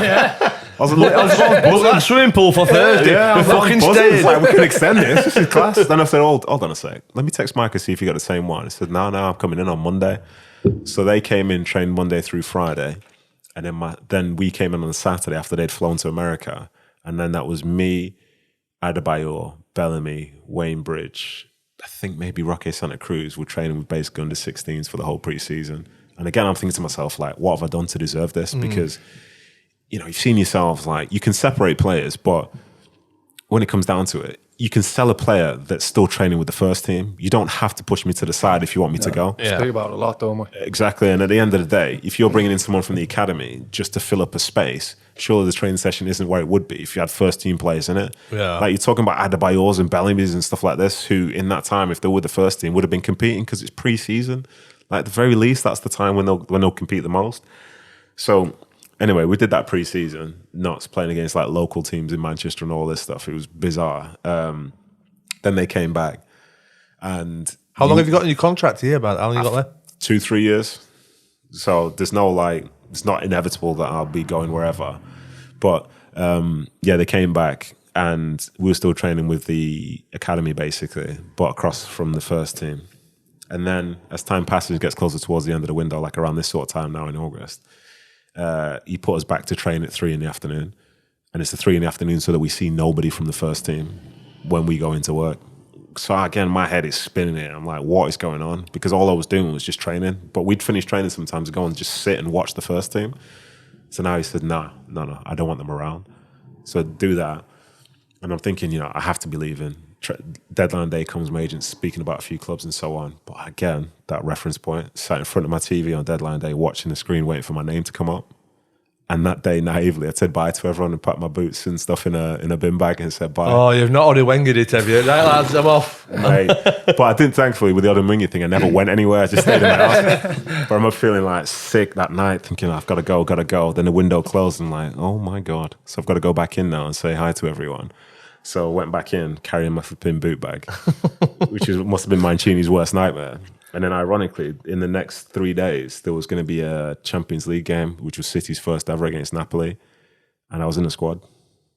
I was on the list, 20 people. You were in the Champions League? I was in the Champions League squad for that game. That must have been a surprise. I was like, what's going on here? Yeah. Like, what? I'm barely taking my boots out of my flipping bin bag, and I'm in this squad. But lo and behold, when the 11 plus the 7 was announced, I was one of the ones that was left out. But I said, how am I here just for the homegrown thing? Is this what all it's going to be now? And it ended up being that that's what I was for that first half of the season, more or less. I played in some League Cup games where you didn't want to play your starters. And then, I was a mug. Myself and Bridgie, we were just mugs, mate. Like, even one time, I think it was the November international break, because we started training with the first team after that, after the window closed. And he said, right, everybody's going to have the Saturday to Saturday off, because this is the last international break before March. So, you guys have a break, and then we're going to get into the tough part of the season, blah, blah, blah. So me and Bridgie weren't in the squad that travelled down to play Arsenal or whatever. But the feel was the same. Everybody was off. And then on the Saturday night, got text again from Claire, I think it was, saying that we're in for the week. We're training Monday, Tuesday, off Wednesday, in Thursday, Friday, Saturday, training with the reserves. And you're like, but he just told us that we're off. So I tried calling him, went just straight, he rang out, called him again, went straight to voicemail. So he's like rejecting my calls now. Are you getting buttoned off Roberto? Getting buttoned off Roberto, mate. My head again was spinning round in circles here, because I'd actually just booked a trip to go away with my wife. Did you not think about just like turning your phone off and making that, just not turning in, and then saying, I turned my phone off and I didn't take it on holiday? But that's what makes you the villain, though. Yeah. That's the clever bit about it. You just got to give him the If I know as well, like when I look back at all this time, when this happened, I was 24. It's not like I was like 30 years old. As I get older, like if I'm not buying into it, I'm not buying into it. You knock on his door? Yeah, he wasn't there for that week. He was gone. But the worst previous to that, like, yeah, but that's when he said, "Do you not want to play football?" That's his mentality. He didn't like confrontation with people. He just liked to make big decisions and say he liked something or didn't. Like for me, it's no surprise he did well for Italy, because he could pick every player that's on the field, on the bench, in the stands, every member of staff. It's how he wants it. Whereas at City and other places, it's like this is how he has to deal with it. But yeah, that week we trained with the reserves, and then on Saturday it was just me and Bridgie in, just the two of us. The reserves were off. We were in doing gym work, just the two of us, and you're like, what's going on here? It's mad that it happens. Like, we've obviously heard about it happening at all level, but this is the actual top level. Baffled, mate. Fully baffled, because like I pride myself on not being toxic. I pride myself on it, and here I was being treated as if I was. But I still couldn't just break character and just become toxic, because it's just not in my nature, because that's my club. Which makes it even more weird, because he'll know that. He'll know that himself. I can understand Tevez, Adebayor. I can understand Bellamy, getting on a bit, maybe getting him off the wage bill. Bizarre. But then, you said you were 24? It's 24, mate. It's bizarre. Like, the way he was, to this day, as I say, I've never gained closure on it. It's the most troubling period of my personal career, because we can talk about ability and all that stuff, but in this instance, I was being treated as if I was a villain. And I'd never did anything to be a villain, so why is that the case? If you don't want me to be there, just say that, but I'm still a first team player, so surely I should just train with the team. You should just treat me in a respectful manner, and I'll go. Like, Patrick Vieira ended up playing for City, and again, it wasn't like when he was at his prime or anything. But one thing which he said, which is credit to someone like Mourinho, who has changed a little bit over the years, he said when he was at Inter Milan, Mourinho told him at the start of the season, "You're not part of my plans, but I want you to train with us, and if you do well, you might play." So Vieira had a great pre-season. He was playing by the start of the season. Yeah.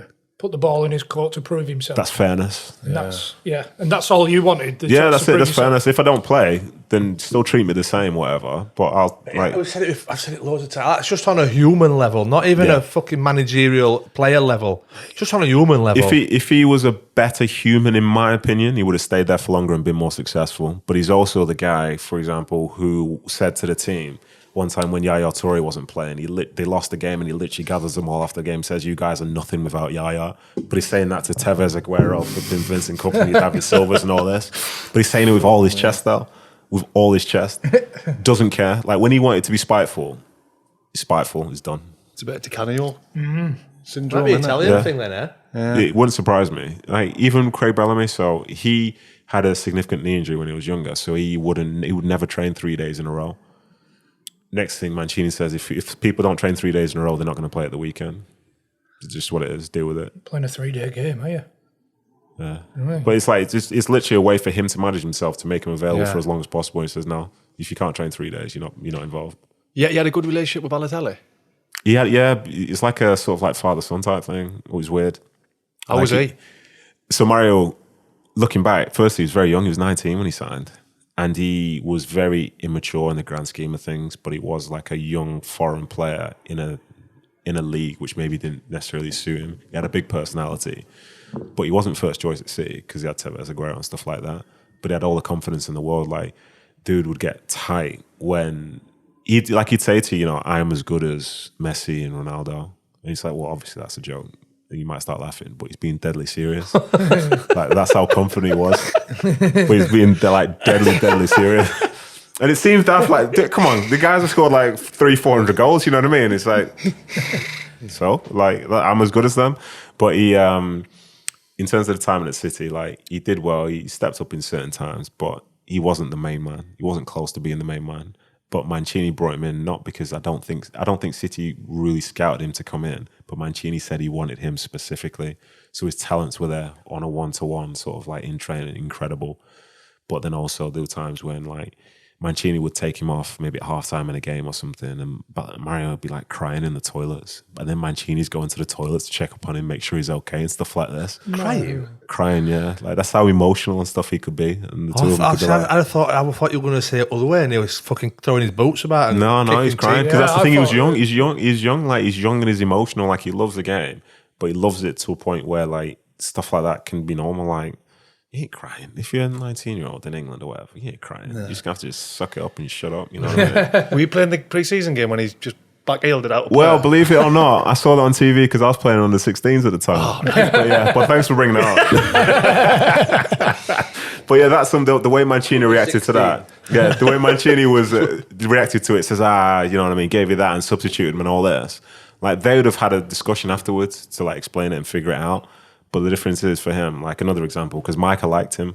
Like he didn't necessarily love him as a coach, but he liked him for a certain thing about his character or whatever, and they still get on to this day. But there was a point where we were doing a warm-up, and I was joking with Michael, like, this is guy I've known from the academy days and all this stuff. We were joking around, doing a warm-up, but like just jogging, but joking. Mancini stopped us, pulled us both to the side and said, this is training, you're not allowed to laugh here, this is serious, he said. And then he pulled Micah to the side further and let me jog off. And he was telling Micah the ins and outs of like how you shouldn't be doing this and why. Whereas for me, he just told me off. He just told me off and sent me on my way. Yeah, like that's how he could boost people he liked. But yeah, it's weird. I wouldn't have thought at that level. It's everywhere. It's everywhere, man. He's gone on to do now anyway, has he, Mancini? Fucking hell, when he works like, doesn't it? Been a cunt. In this establishment, it's hard because lots of City fans love him because he brought success. He won the FA Cup, and that FA Cup run, the biggest game was when they won in the semi-final against Man United. Like that's an iconic moment. Yaya Toure scoring a goal, whatever. That's iconic for the club because that was when the change happened fully. Because then the next year they won the league. I don't think they won the league if they didn't win the cup the year before. So he's a very like consequential manager at City. But like, and he, had his hair, had his scarf, all this stuff. Looked $1 million. He were a good-looking bastard, weren't he? Absolutely. Better where credit's due. Yeah. But just from a human level, he wasn't it. He wasn't it at all. He was nowhere near it. Did you injure Bridge in training once?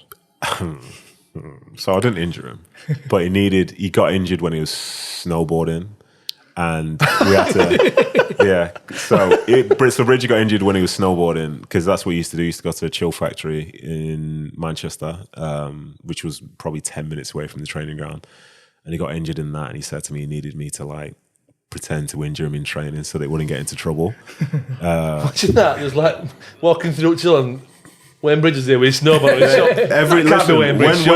But that's the thing for Bridgie, when you have no hope, like you just do whatever. I imagine, is that something you're not supposed, like within your contract? Nah. You can't go no chance, mate. But that's what he was doing. He was just going down the slopes or whatever. I'm itching the slopes. He said, "Sod it, mate." With his Man City scarf on, warm. He just said, "Sod it." But then he hurt himself whilst he was in there, so he needed a bit of an alibi. So we went out to training, and I pretended to leave one on him a little bit. And I was like, "Oh, you're right, Bridgie," and all this stuff. So, that's right. I've just hurt my ankle a bit. So then, that obviously it's fine now since we're both retired. But yeah, he did miss a bit of time through something not even associated with football now. That's class. Fucking snowboarding. So when it did come to leaving, I mean, were there a few clubs interested? Another great point. Another great story. So at the time, like I didn't know how transfers worked, to be honest, because I never thought about leaving. But then I got a call. You just sat at home watching Sky Sports, just waiting for your name. I literally never thought about leaving. I didn't know if the grass was green on the other side. Is that my name there, love? I didn't even know the other side. I just knew how to get to the training ground and how to get to the stadium. That's all I knew. So then I got a call from someone saying, from Brian Marwood, I think it was, who's one of the directors, and he said, QPR have put a bid in and we've accepted it. So you've got to go down and see him. I was thinking, no, down. I'll have to go and see him. He says, yeah, like tomorrow. It's like, what? Is your first thought not Joey Barton's at QPR? And my first thought was like, I'm absolutely not going to QPR. Yeah. No, it's not going to happen. Like, because as well, they were like teetering just outside the relegation zone. Yeah. And I'd never played in the Championship at this point. It's like, no, I'm not going there. No way. No chance. But then the next day, I'm on a train heading down to London to go and speak to him. Pen and paper, just okay. English essay. Yeah, so I do have to do this then. Okay, cool. And then we're talking to them. And then the reality sets in whereby City, like I have to look at my options. And the way it was, that was halfway through the 2011-2012 season. And you can't waste years as a professional, especially when you're healthy. So I'm not going to play at City. And the team's come in and said that they want me. And City have accepted the offer. So I have to go. And it was weird for me then because I'm being a northerner, like Mancunian and stuff. I had no desire to go to London. All the negatives about London were all I ever thought about London. And now someone's telling me this is where I've got to go and start my career. But in the end, like, you know, because I say being from Manchester, it's not just the football side of things. It's my friends, it's my family. It's like my whole setup's here. But then, you know, the reality of the situation, as everyone here knows, is like once you leave, like you're a player that's playing in football. It doesn't matter where you're going. Like you're just playing. You got to play wherever. So I went down, saw them, spoke with Mark Hughes, who was a big reason why I went there because I'd been managed by him before. And the yes was like, well, yeah, I'll do it because, you know, this is familiar, even if it's unfamiliar, because there's a manager there who I know. So I did it, came down, and they're clever as well. QPR are clever. So they take you to the stadium first, and the stadium's all right. You sign, then you go to the training ground, and you're like, shithole. This needs fucking 9 days intensive work. The training ground is suspect to say. Yeah, I've been to it. Yeah, but Mark Hughes, he did kind of try and make it better, invested into the gym and all that stuff because he's big on infrastructure wherever he goes. Did the same at Stoke, did the same at Blackburn, did the same at City. But yeah, I signed, and it was a weird feeling for me then because I didn't have that home anymore, and I was trying to learn what it is to be in a new space for the very first time. But you need to hit the ground running because you're in a relegation dogfight. People are fighting on a week-to-week basis at the club and stuff like this. It was a mess. But, you know, in the end... Actual scrapping? Yeah, there was scrapping. I remember there was one day in particular, I think it was Clint Hill and Jibril Cisse. I think Jibril headbutted Clint. I think Clint started swinging and all this stuff. And I thought, and this was just literally the morning before we were travelling up to Stoke to play in a game. I was like, well, this is where we're at, eh? This is it. But yeah, so I don't know. I can't call someone to say I'm going to go back to City. Like I'm out. This is my setup. So you end up trying to learn what the culture of that new club is because there's potential for it to be long term. But then also I had a thing in my deal where if I went down, I could move either on a free or for a low fee if we went down. So I was like renting. I found a rental which was like for 6 months and stuff like this. So you did how much you did your bets? Well, no, it was just something that they put into the contract. But like, because I guess if they went down, they wouldn't want to be paying anyone any money or anything. Yeah. So I had it. But I did, like as time passed, like I enjoyed London and all that. And coming into this end of that season, I didn't want to leave. But I'm going into a game against City thinking, well, we need a result here. Otherwise, like I'm going to have to leave. But how did you actually? You know, when you say you left City, they accepted the bid from QPR, and you've got what 2 years left on your deal? At least that, yeah. Something like so that. did you say, well, I want X to leave? Or they paid that. So you.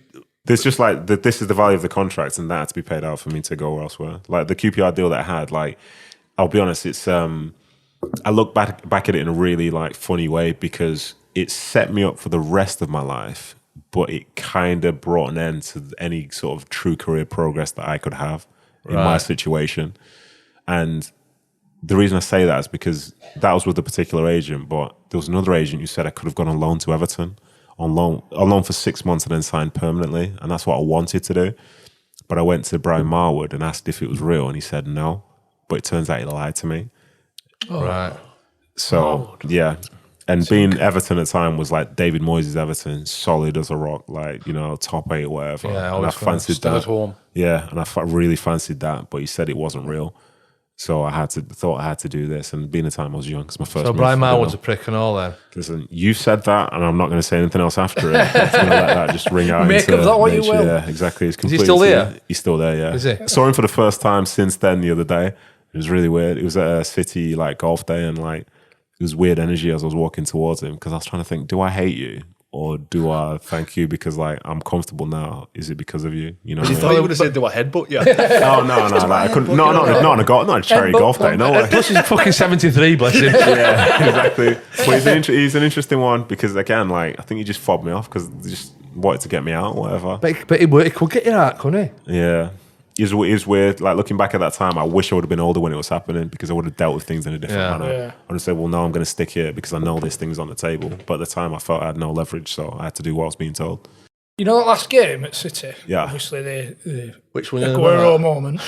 And that must have been a mixed thing for you because would you have to, if you go down, if it's so bad, the toxicity around the club, they go down, you can go somewhere else. You might get to Everton again. Nah. No, let's be clear. Like for me personally, from a professional standpoint, I had to stay up.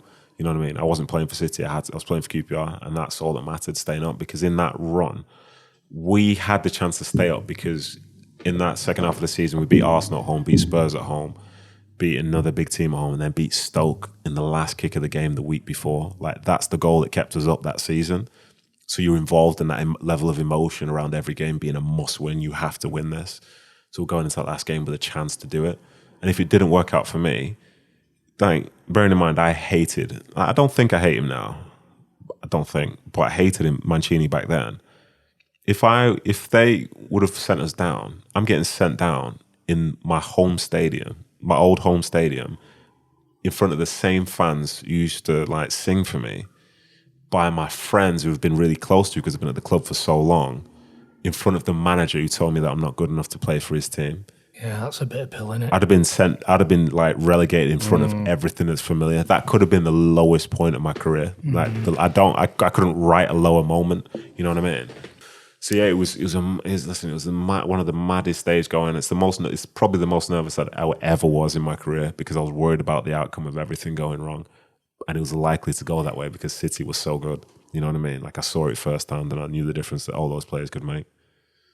Joey give it a good go at fucking it up. Oh, guaranteed, my friend. Guaranteed. There's certain things that You can rely on one person to try and fuck it up. Set in stone, mate. But he said that once he got sent off, Bobby's and Worrell told him to try and get someone else sent off and whatever. But mate, that's not football. Like that's not a thing. Oh, he's been sent off. He's gonna. Oh, come on, come on, let's have a fight, quick. It's not a thing. It's literally not a thing. But like, I thought, what is going on here? Like, we're away at Man City and we're down to 10 men now. And in the same way, like, for me, I had that emotional attachment. This is the key difference between the two of us. Like, I had the emotional attachment, but I wanted to stay up, needed to stay up. But you can see I'm a City boy. He came through the same academy, and it's like he hates City. You know what I mean? I'm like, what's going on here? Like, that game meant everything to me because I wanted a positive outcome for me, especially at my old club. But for him, City are irrelevant to him.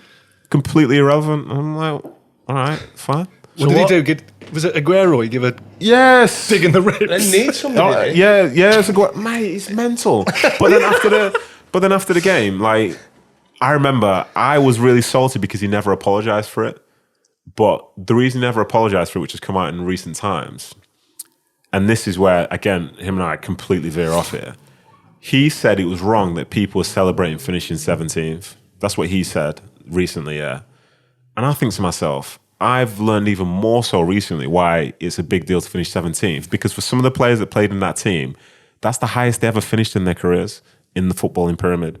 17th was the highest. These are people that come from League Twos, League Ones, Championship, and has stayed in the Premier League for one season. That's the pinnacle of the careers of people in that team. So for you to try and belittle them by saying you shouldn't celebrate that, I think every year in the Premier League, one team will win it. 3 teams have to go down. It doesn't matter how much sort of like effort or work you put in the off season or whatever, or in pre-season, 3 teams will still go down. So for you to manage to maintain your status as a team which is heavily fancied to not do so, like, I get it. The relief is massive. It's massive. But I was brainwashed in some ways previously because, you know, we spend all our time watching TV and seeing like the people who've won Champions Leagues and Premier Leagues talk about people who are down at the bottom. You put those people down in that situation, they'd do the same thing.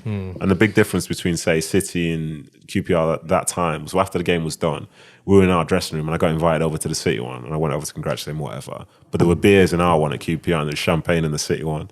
And that's the switching mentality. But that 17th, that meant something to tons of people because if we went down, the whole club would have changed. So celebrate it. Your goal at the start of the season is to stay in the Premier League. You've just stayed in the Premier League by the skin of your teeth.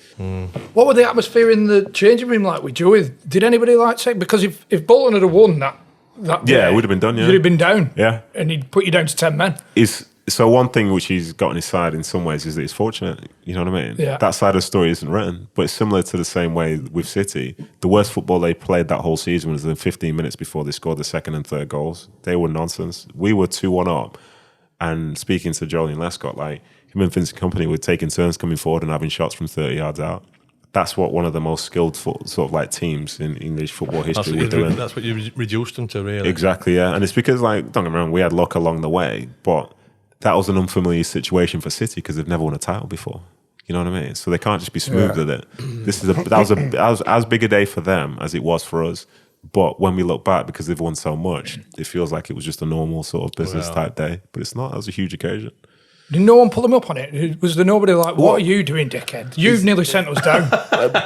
Again, he got away with it. He got away with it. Everybody's got a fucking Budweiser in there. Yeah, he got away with it. But that's him, though. Again, like, he had so much capital at the club yet again. But the beauty of it in that instance was that come that summer, Mark Hughes told him to do one. Downside is, very quickly, we were no good the next year. But it wasn't because he wasn't there. Hughes couldn't have give Barton that free rein. No. In that season before. No. Surely. I appreciate the fact that Mark Hughes tried to deal with it. He was the first manager to try to deal with it. But then circumstance meant that like it made it worse.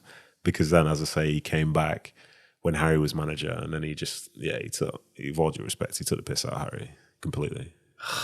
What were these Basinglers and that like when they came in? Were they just coming in for a payday? Or I think essentially they were, yeah. I think one of the perks of QPR, like, it's a good club, it's a good family club, but its location in West London will always draw people to come because there won't be many people who'd be coming from Real Madrid's and Benfica's and all that to come and play if we were in like Lincoln or something like that. You know what I mean? It's nice Lincoln, actually. Yeah. It's not. I know what you mean. It's not got Harrods though. I don't know if it got Harrods. So there's always that draw. Being in London always means you've got the opportunity to bring people in who want to experience the Premier League for the first time. So and living in London. Yeah, and Basingo played for Chelsea the year before. But one thing I discovered, like, if you have a link to Chelsea and you arrive at QPR, like, the time you have to win people over is far smaller than other people's. But yeah, those people came in. They weren't really bad people, but they weren't to the full commitment level as Jamie Mackey to the club. You know what I mean? Yeah. So when things were going wrong, like, for them, they could be thinking about leaving, whereas Jamie was thinking about how can we get through this. Yeah. Meant to be a good lad, isn't he? Who, Jamie Mackey? Yeah, he is. Yeah, he is. He's wild. He's wild, but you can see like he loves his football and he climbed the ladder. So when you see him, you appreciate like he's not come through the best academy and had the best this or the best that, but he makes the most of everything that he has. And so with that, you can never question him. No. Well, were Birchie there then at QPR? He wasn't. To be fair, I think he was doing the academy then, but then Birchie came back when Ian Holloway was named manager, and he came in as the assistant. And Ian Holloway, like, what human being? Like, he means so well, but I think he's very much misunderstood when he gets to his extremes. Yeah. Did you hear about that? Who told it? Brett Ormrod watched it with him. What's that? Coach Carter at Blackpool. Yeah. You always watch it. Yeah, that's the first thing we did. It's the first thing we did, mate. First thing we did. We did training Mighty session. Ducks or something. We did the training session, and he said, "Right, I'm going to put a film on which will show you exactly what I'm like as a manager." But he's done this on like a Tuesday after a big session. He was sitting in the flipping canteen, 2:00 in the afternoon. People have eaten, like the sort of itis is kicking in. Like, yeah, slams this film on, watching it for 2 hours. Then he says, "Oh, it's about the suicides. It's about the runs. Doing this for your team, man. All this stuff." I'm thinking, you could have just said that like 2 hours ago. just tell us to watch it tonight with his missus. But he does mean well. Like he tried to care specifically for certain people because as well he loved QPR. Like QPR feels like it's his club.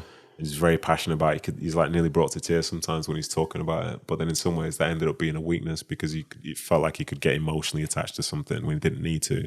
But he did care about his players. But then, as I say, there were just certain times in terms of things he made people do and so on, which I think missed the mark purely because I don't think he knew them the right way, but he did have the right intention, as I say. We had a few people ask about Chris Ramsey. Yeah, Chris Ramsey, yeah.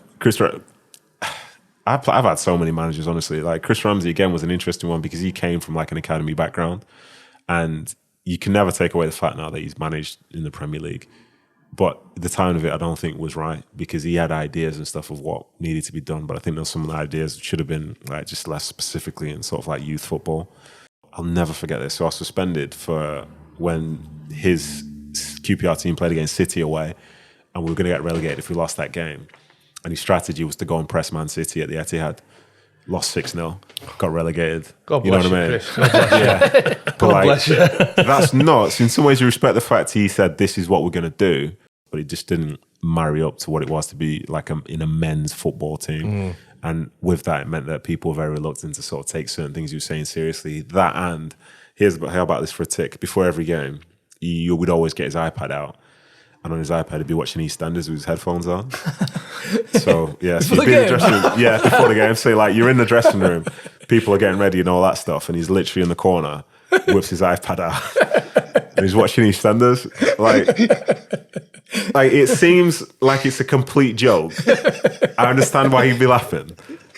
But I don't think he understood, like, visually how much that could potentially be harming his credibility. You know what I mean? Because he, like... Just a bit. Because he felt... That's something he felt Beale, he had you're to watch. playing out wing, I mean. Charlie, sorry. You're playing out wing. But that's what he You're felt... picking Peggy Mitchell up at corners. But that's what he felt he had to... That's what he had to watch. He had to do that. In some way, some people listen to music. He had to watch EastEnders before a game. But it's like nuts. And then he was a very non-traditional manager because he'd be the last person to turn up at the training ground. And when we're going out to do a session, like the fitness coaches and stuff are sometimes making it longer because there's not a session that's lined up.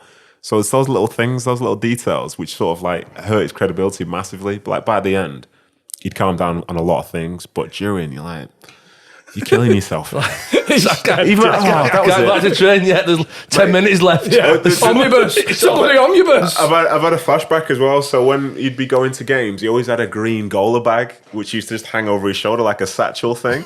But like, you're a Premier League manager, and then when we're losing 6-0 to City, I think it might have been Pellegrini City. He was on a sideline in a suit, looks $1 million. And Chris Ramsey had the QPR tracksuit on, tied with a jacket tied around his waist. And I think did he have goalie trainers? He might have had goalie trainers. And you're like, obviously appearance isn't everything, but come on. Come on, Chris. Fuck's sake. But it's the routine, just like... But literally, by the end... Right, come on, lads. By the end, he Here we go. By the end, he was getting it and he understood what was important to keep people on board. But the stuff that came before, he was very set in his ways. This is how it's going to be. But like, nah, you're a Premier League manager, whatever. This is absolutely not what you should be doing. Chris, you need to do a Sky interview. Just 1 minute. 5 minutes left. Just hold on. West Brom. I remember it was West Brom. Change room's not massive or whatever, and maybe it's this size. And he's just in the corner with his headphones on, flipping iPad there, watching EastEnders, not watching anything tactical, breakdowns or whatever. It's literally EastEnders, hour 15 before kickoff. And you're like, I'm not going to fly that, is it? We have skipped over Harry. What were he like? Okay, right. So my Harry Redknapp story doesn't start well. It gets okay at the end, but it doesn't start well. So in November 2012, when Mark Hughes was manager, my mum actually died from cancer. So I was home in Manchester, and I've been there for a week, 2 weeks, sorting out the funeral and stuff like this. And that's when Mark Hughes lost his job. So it's like a bit of a dicey one. And Harry Redknapp came in, and this is when he was being considered to be England manager and all this stuff. So I'm thinking, it's Harry Redknapp. He must be a great manager. Everything's going to be fantastic. And he called me on a Saturday and said he'd like me to come back on the Monday because he's thinking about playing me on the following Saturday. So I'm out of sync here. I've not trained for a week and a bit. So I said, all right, cool, whatever. So I came back to London, trained Monday through Friday, travelled up to play Wigan it was on the Saturday, stayed overnight, game day came, he named the team, I wasn't starting, yeah.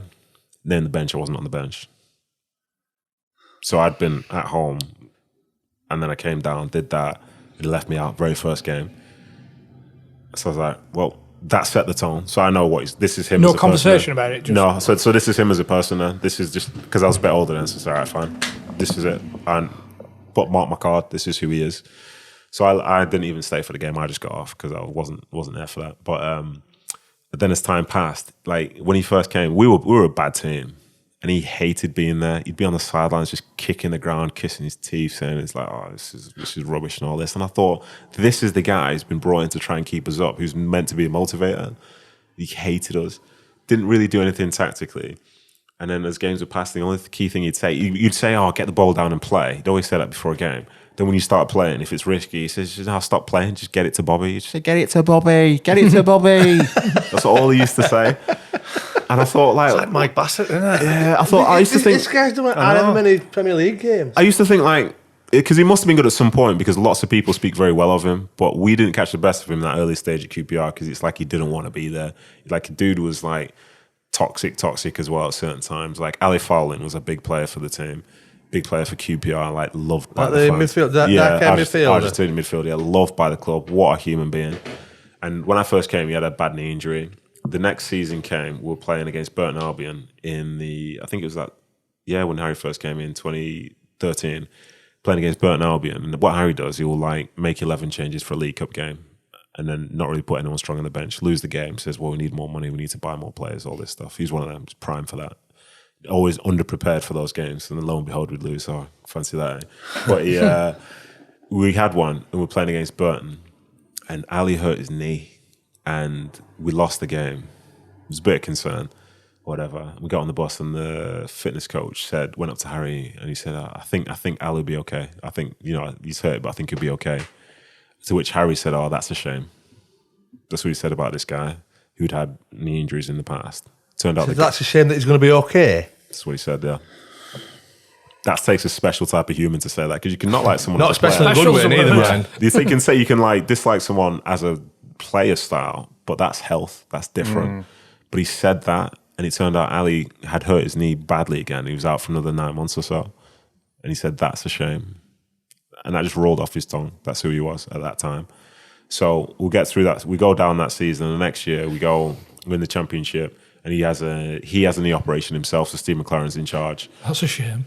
So Steve McLaren's in charge, and we were really good. At the start of that season, we were proper, battering teams who were flowing everything. And that's maybe a bit because Harry was on the sidelines, Steve McLaren was running it. But then Steve McLaren left and went to Derby. By the end of that season, we met Derby in the playoff final, where he was in charge, and they played some of the best football after he got there.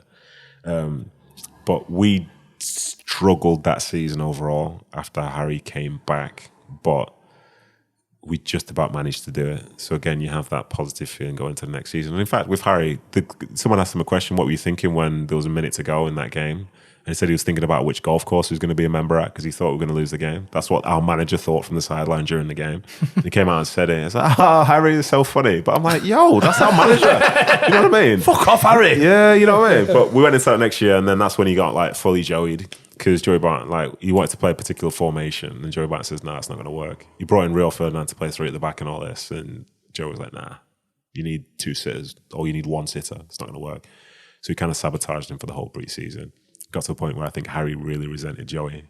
Was hoping that, I think he played Carl Henry for a bit, and he was hoping that if Carl Henry was playing well, he wouldn't have to pick Joey. And Carl was playing well, so he didn't really have to pick him for a bit, and that was interesting because he was fed up of him. You know what I mean? Because what was Joey like not in the team then? Literally the same way as he was in the team, to be fair, just trying to be controlling. I think he was desperate for the team to lose, it felt like. And he's just incredibly negative. And he was just doing his own thing. He was very much he's like, this is the way, this is it, this is how it has to be done. And if you're not on board with that, then it's almost like you're stupid or something. I'll never forget a time we'd do a gym session on a Tuesday, standard. and he just must have read something somewhere where it says it's pointless doing strength and conditioning. And he used to say that to all of us, and he refused to go and do this team session, which everybody had to do. And he said he'd go outside. He said the best way to prepare for games is to do just like actual functional stuff. So he used to just volley balls into like a high net on a Tuesday. He said this is the only way to be successful at football and all this. But he's saying it with like the serious face on.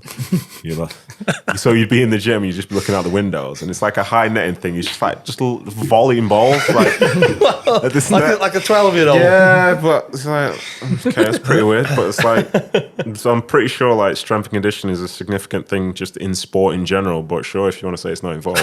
But then the irony behind it is he got injured doing it, I think. Just volleying those Pull balls. his hammy. No, he did something to his quad, and I was like, well, that's interesting, isn't it? but yeah, Harry was fed up with him by the end because he knew that like Joey had all the leverage, and no matter what Harry was trying to do, he still kind of had to play him. So he took pride in times when he didn't need to play him and the team did well, because then he'd have more of a reason to not play him in the next game.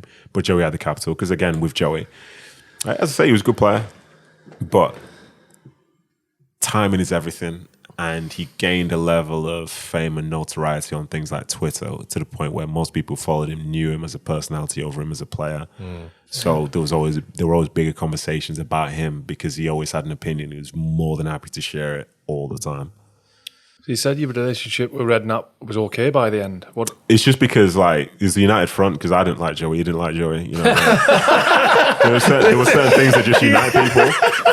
Like, and he stopped being so like he didn't forgiven. Yeah, he didn't seem Joey's a dick. Did you like him? No, neither do I. Yeah, We'll be all right, me and you. Don't we just become best friends? There's a split. There are people who are friends with Joey, and there's lots of people who just didn't like what he was doing and the way he used to carry himself. You know what I mean? Because he never used to get the best out of the majority. He'd sometimes get the best out of like a minority based on the way that he was thinking.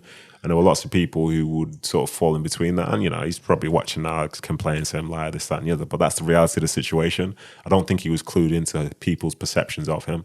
You know, he probably thought that lots of people did like him, or say they didn't like him, but they respected his thought process. Yeah. But the answer is it was none of them. You know what I mean?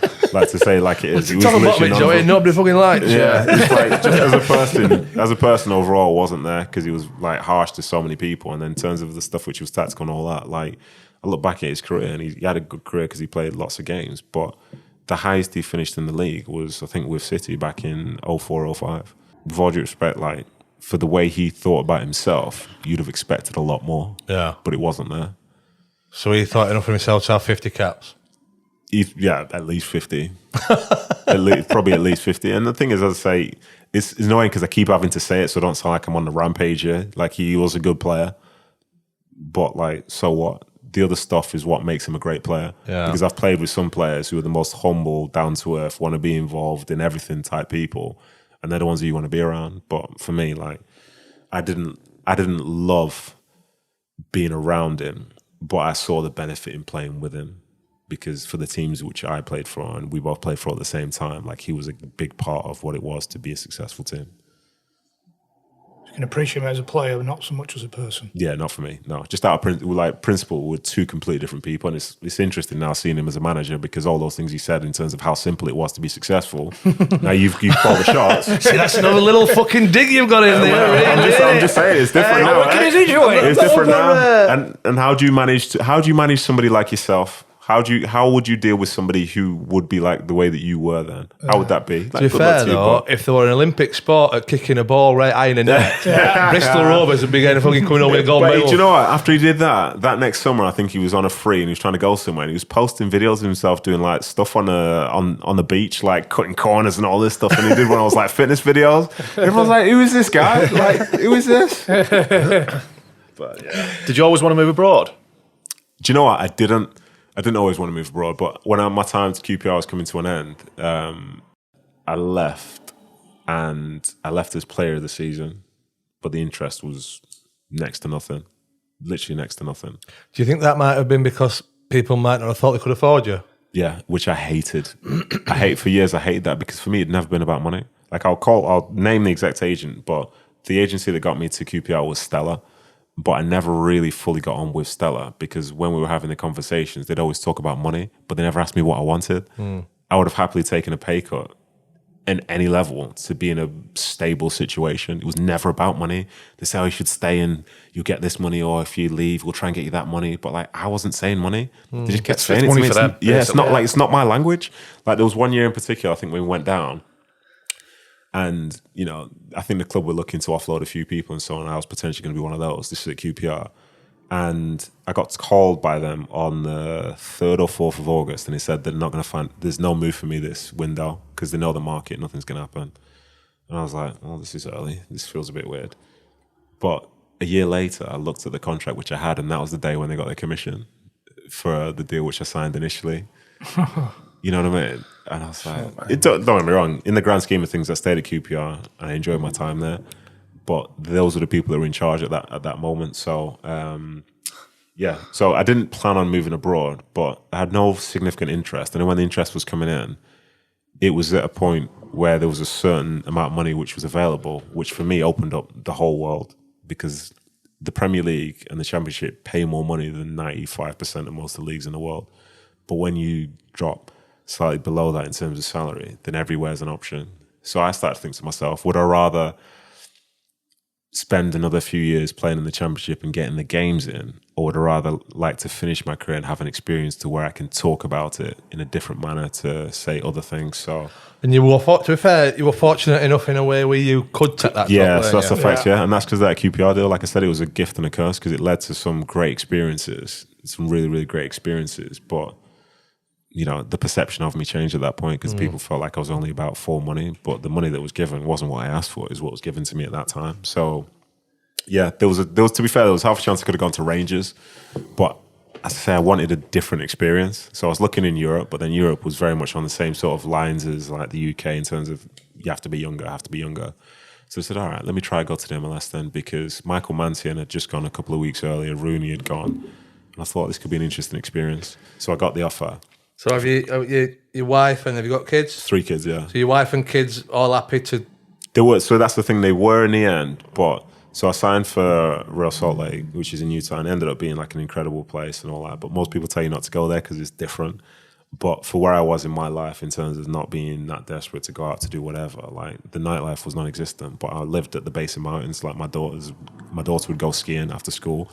You know what I mean? Like it was mint, yeah. Like So you've put your family life over your football life, really. Yeah, essentially. But with the football life, though, it was playing in that league and that team. We finished the best season we had. We finished 3rd, and we were in like the playoff semis and all that stuff. So they were a good team, great stadium, great training ground, incredibly friendly people.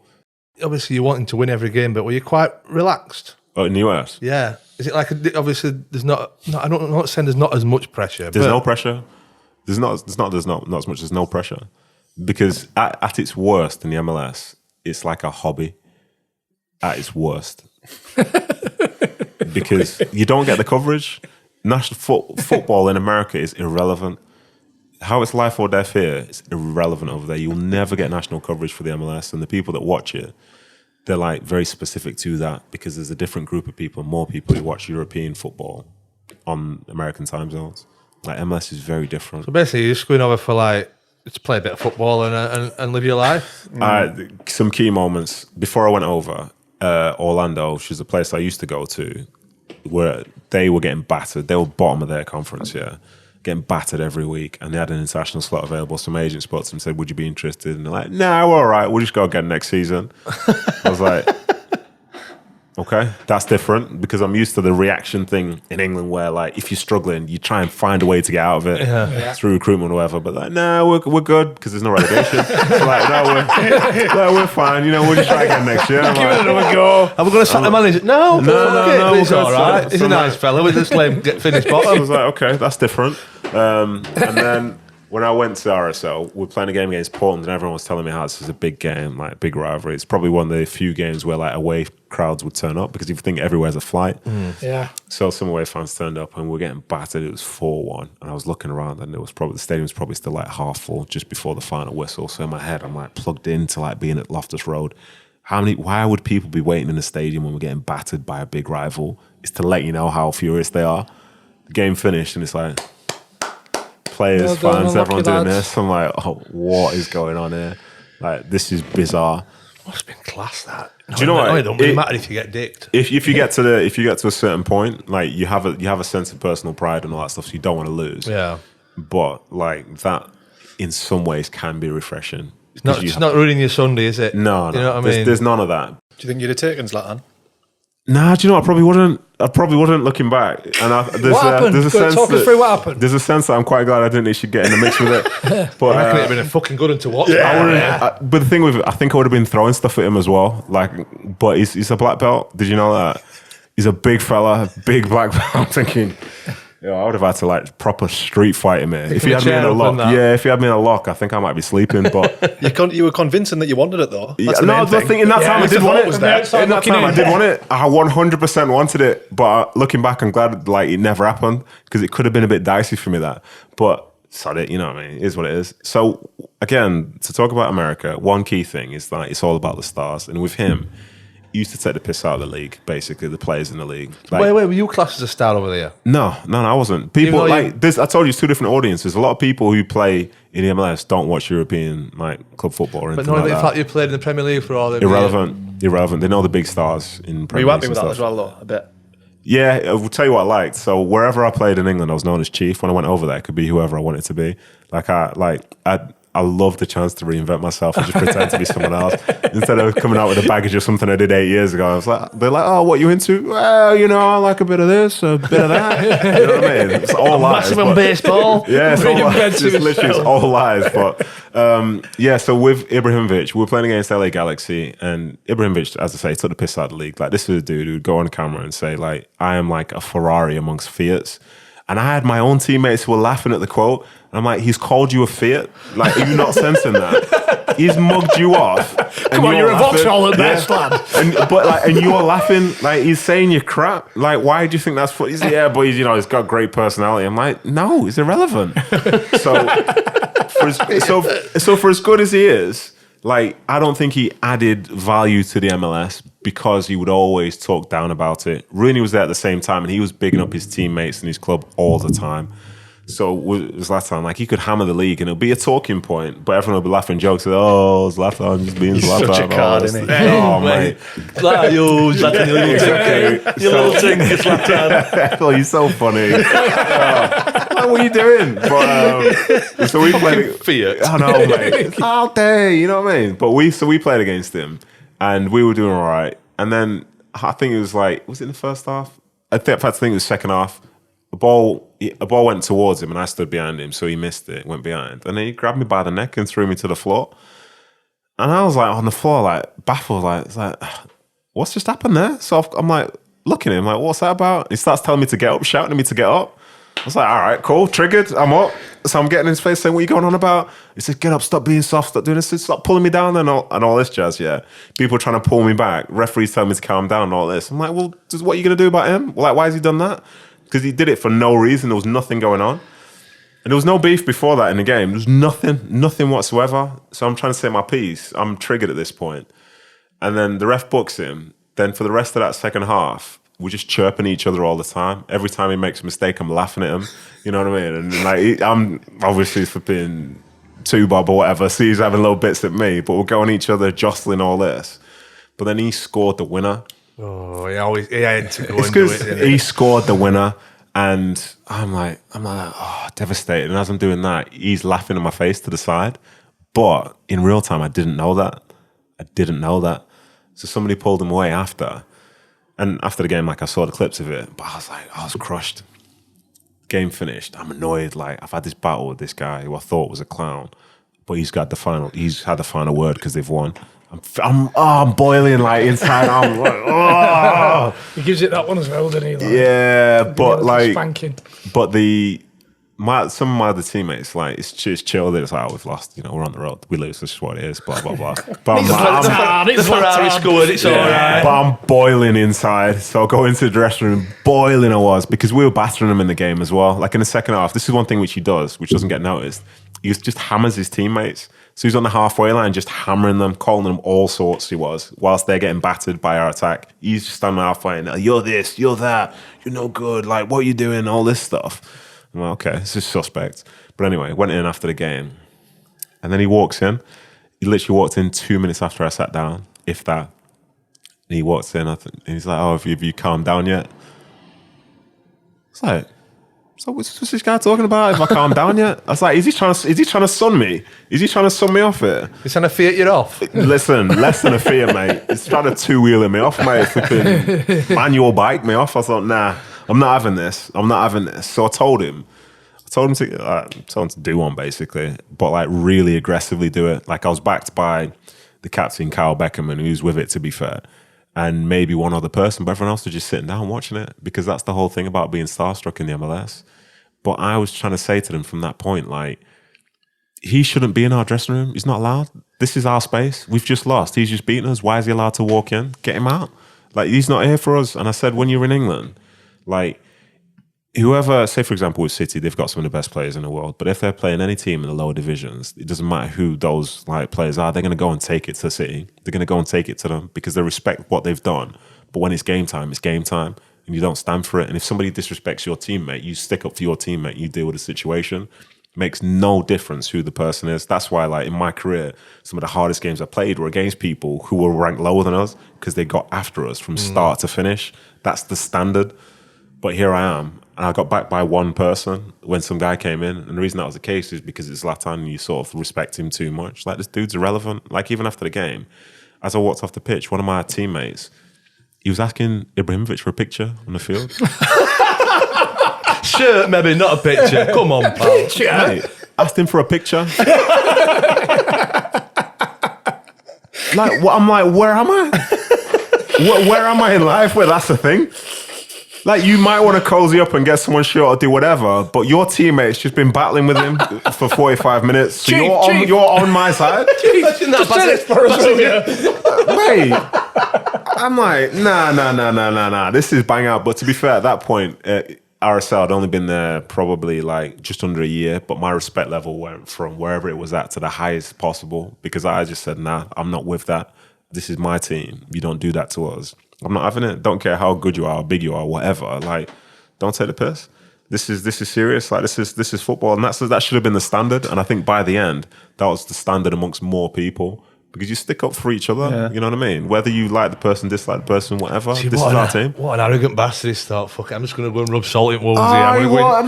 What did he calm down? He said, again. Oh, go on again.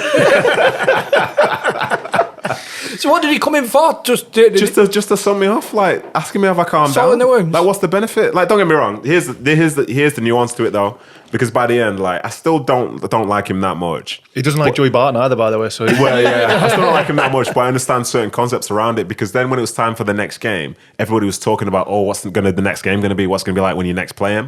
And I was like, listen, at the end of the day, like, I'm going to go up against him. He's going to go up against me. Their feeling is whatever, but I'm going to do my best to just clamp him, do whatever. Yeah. Game came. It was weird. I was like hyped, and he started just like chatting to me normally and just treated me with respect. Did something good. He says, "Oh, well played. That was good."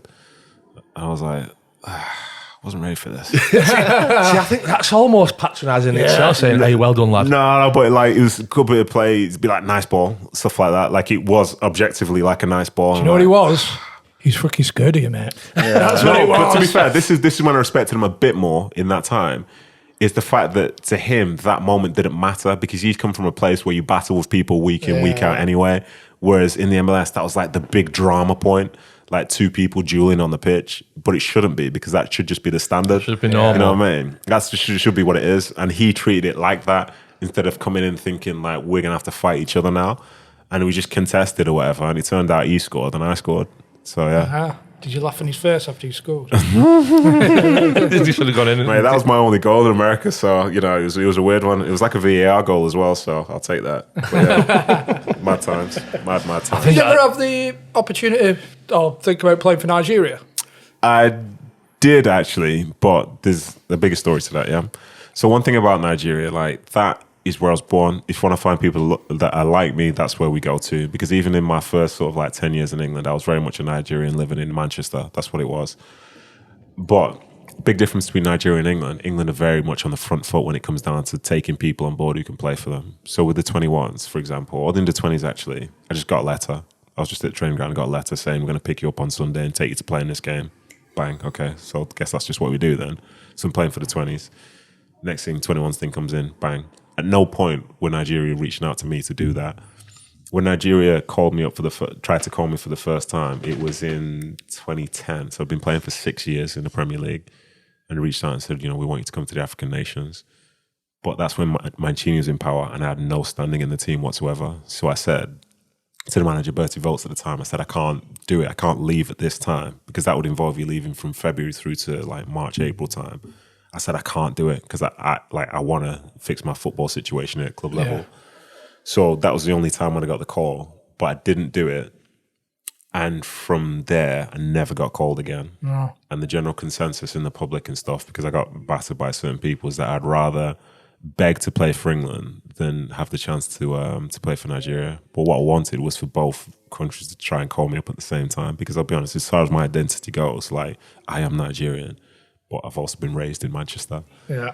So if the Nigerian call would have come again later on in my career, then I probably would have taken it. But the irony behind it is that when I look back, there are tons of people who played over me, and I don't think I would have been the best player to play for Nigeria. But I'm not having every person who played instead of me during that time was better than me. Effie Soji? Did he play for Nigeria? Effie Soji did. People like Danny Shitu. Effie Soji were crap. Because you'd have been playing with Danny Shitu, what? No, just for 6 months, yeah. Like Danny Shitu's a good player and whatever, but he was getting called up from the Championship, but I wasn't getting called up in the Premiership. See, what's that 6-year period all about? It's as if they're they didn't, somebody just stumbled upon it in an interview. Oh, by the way, he's actually Nigerian. Couldn't tell you. And then with the Nigerian FA and stuff, they're different. Like, there were a couple of people who contacted me after that who'd say, I can get you into the national team if you want to come and all this stuff. But then they're handing you a card and like they're a plumber from Newcastle or something. But like they'll know someone who'll know someone who'll know someone, you know what I mean? But that's like, I'm thinking that shouldn't be the way that you bring players on board. We'll get you the game bigger, don't you worry. Exactly, we can do that. I'm like, okay, well, it's just suspect. You'd think like as soon as somebody played in the Premier League, they'd be snapping your hand off, wouldn't you? They did for certain people, but for me, it was never that. And, that's probably one of my biggest career regrets, was not playing potentially for Nigeria in that time, or not being seen as being an option for it. But it's the way it is, because I thought in those last 2 years when I was leaving QPR, I was going to speak with JJ Okocha, who's a big voice within that sort of camp, to see if I could like potentially get into the team at that stage. But then ended up moving to America. And once I moved there, like there's no international breaks and stuff like that. It's on a completely different schedule, so that was done. Enjoying retirement? Oh, love it, mate. Love it. So I didn't love. Well, let me put it this way. I went through a stage where I used to love training, love games. Then I just used to love training, and then I just used to love days off. And then I have my family, and I love days off with my family and being able to do whatever I want. And playing football is great. I had that same buzz and all that stuff. It's great to walk out in front of a crowd, all that jazz. But it just wasn't the same. And then when I went to America, the contract was 2.5 years, and I said, when that 2.5 years is over, that's when I want to start. That was my choice, not through health and fitness or whatever. I said, that's when I want to stop, because we've seen the game chew up and spit out so many people beforehand, and I wanted to do it on my terms. And what age were you then? 34. 34. So listen, I'm like, when I go kick a ball, like, mate, as I retired, that was one of that 2 years I had at RSL, probably 2 years of some of the best football I'd played in my career. I was still like in the top 5 fastest players at the club, and this is with 18, 19, 20-year-olds in there. So I'm in great shape, but I wanted to step aside and just like not do that anymore. So I made that call. The club wanted me to re-sign, but I said, no, this is my plan. And then I came back to England, because obviously 2020 in the USA was a nuts time, to say the least, So I came back to England, and I've done certain bits of punditry and all that, but I like starting every week knowing that I can do whatever I want. And that, like, some people, they quest for that identity, but no, I'm really happy, really enjoying it. Apparently, Joey Barton's wanting a first-team coach down at Bristol Rovers, if you're interested. It's funny you say that, and I preempted this because I knew you were going to ask that question. So what I did throughout my career was never get any coaching badges, so I could not do that. See, I knew back then. I knew you were going to say this right here in this pub. So yeah, that's the plan. One last fuck you, Joey.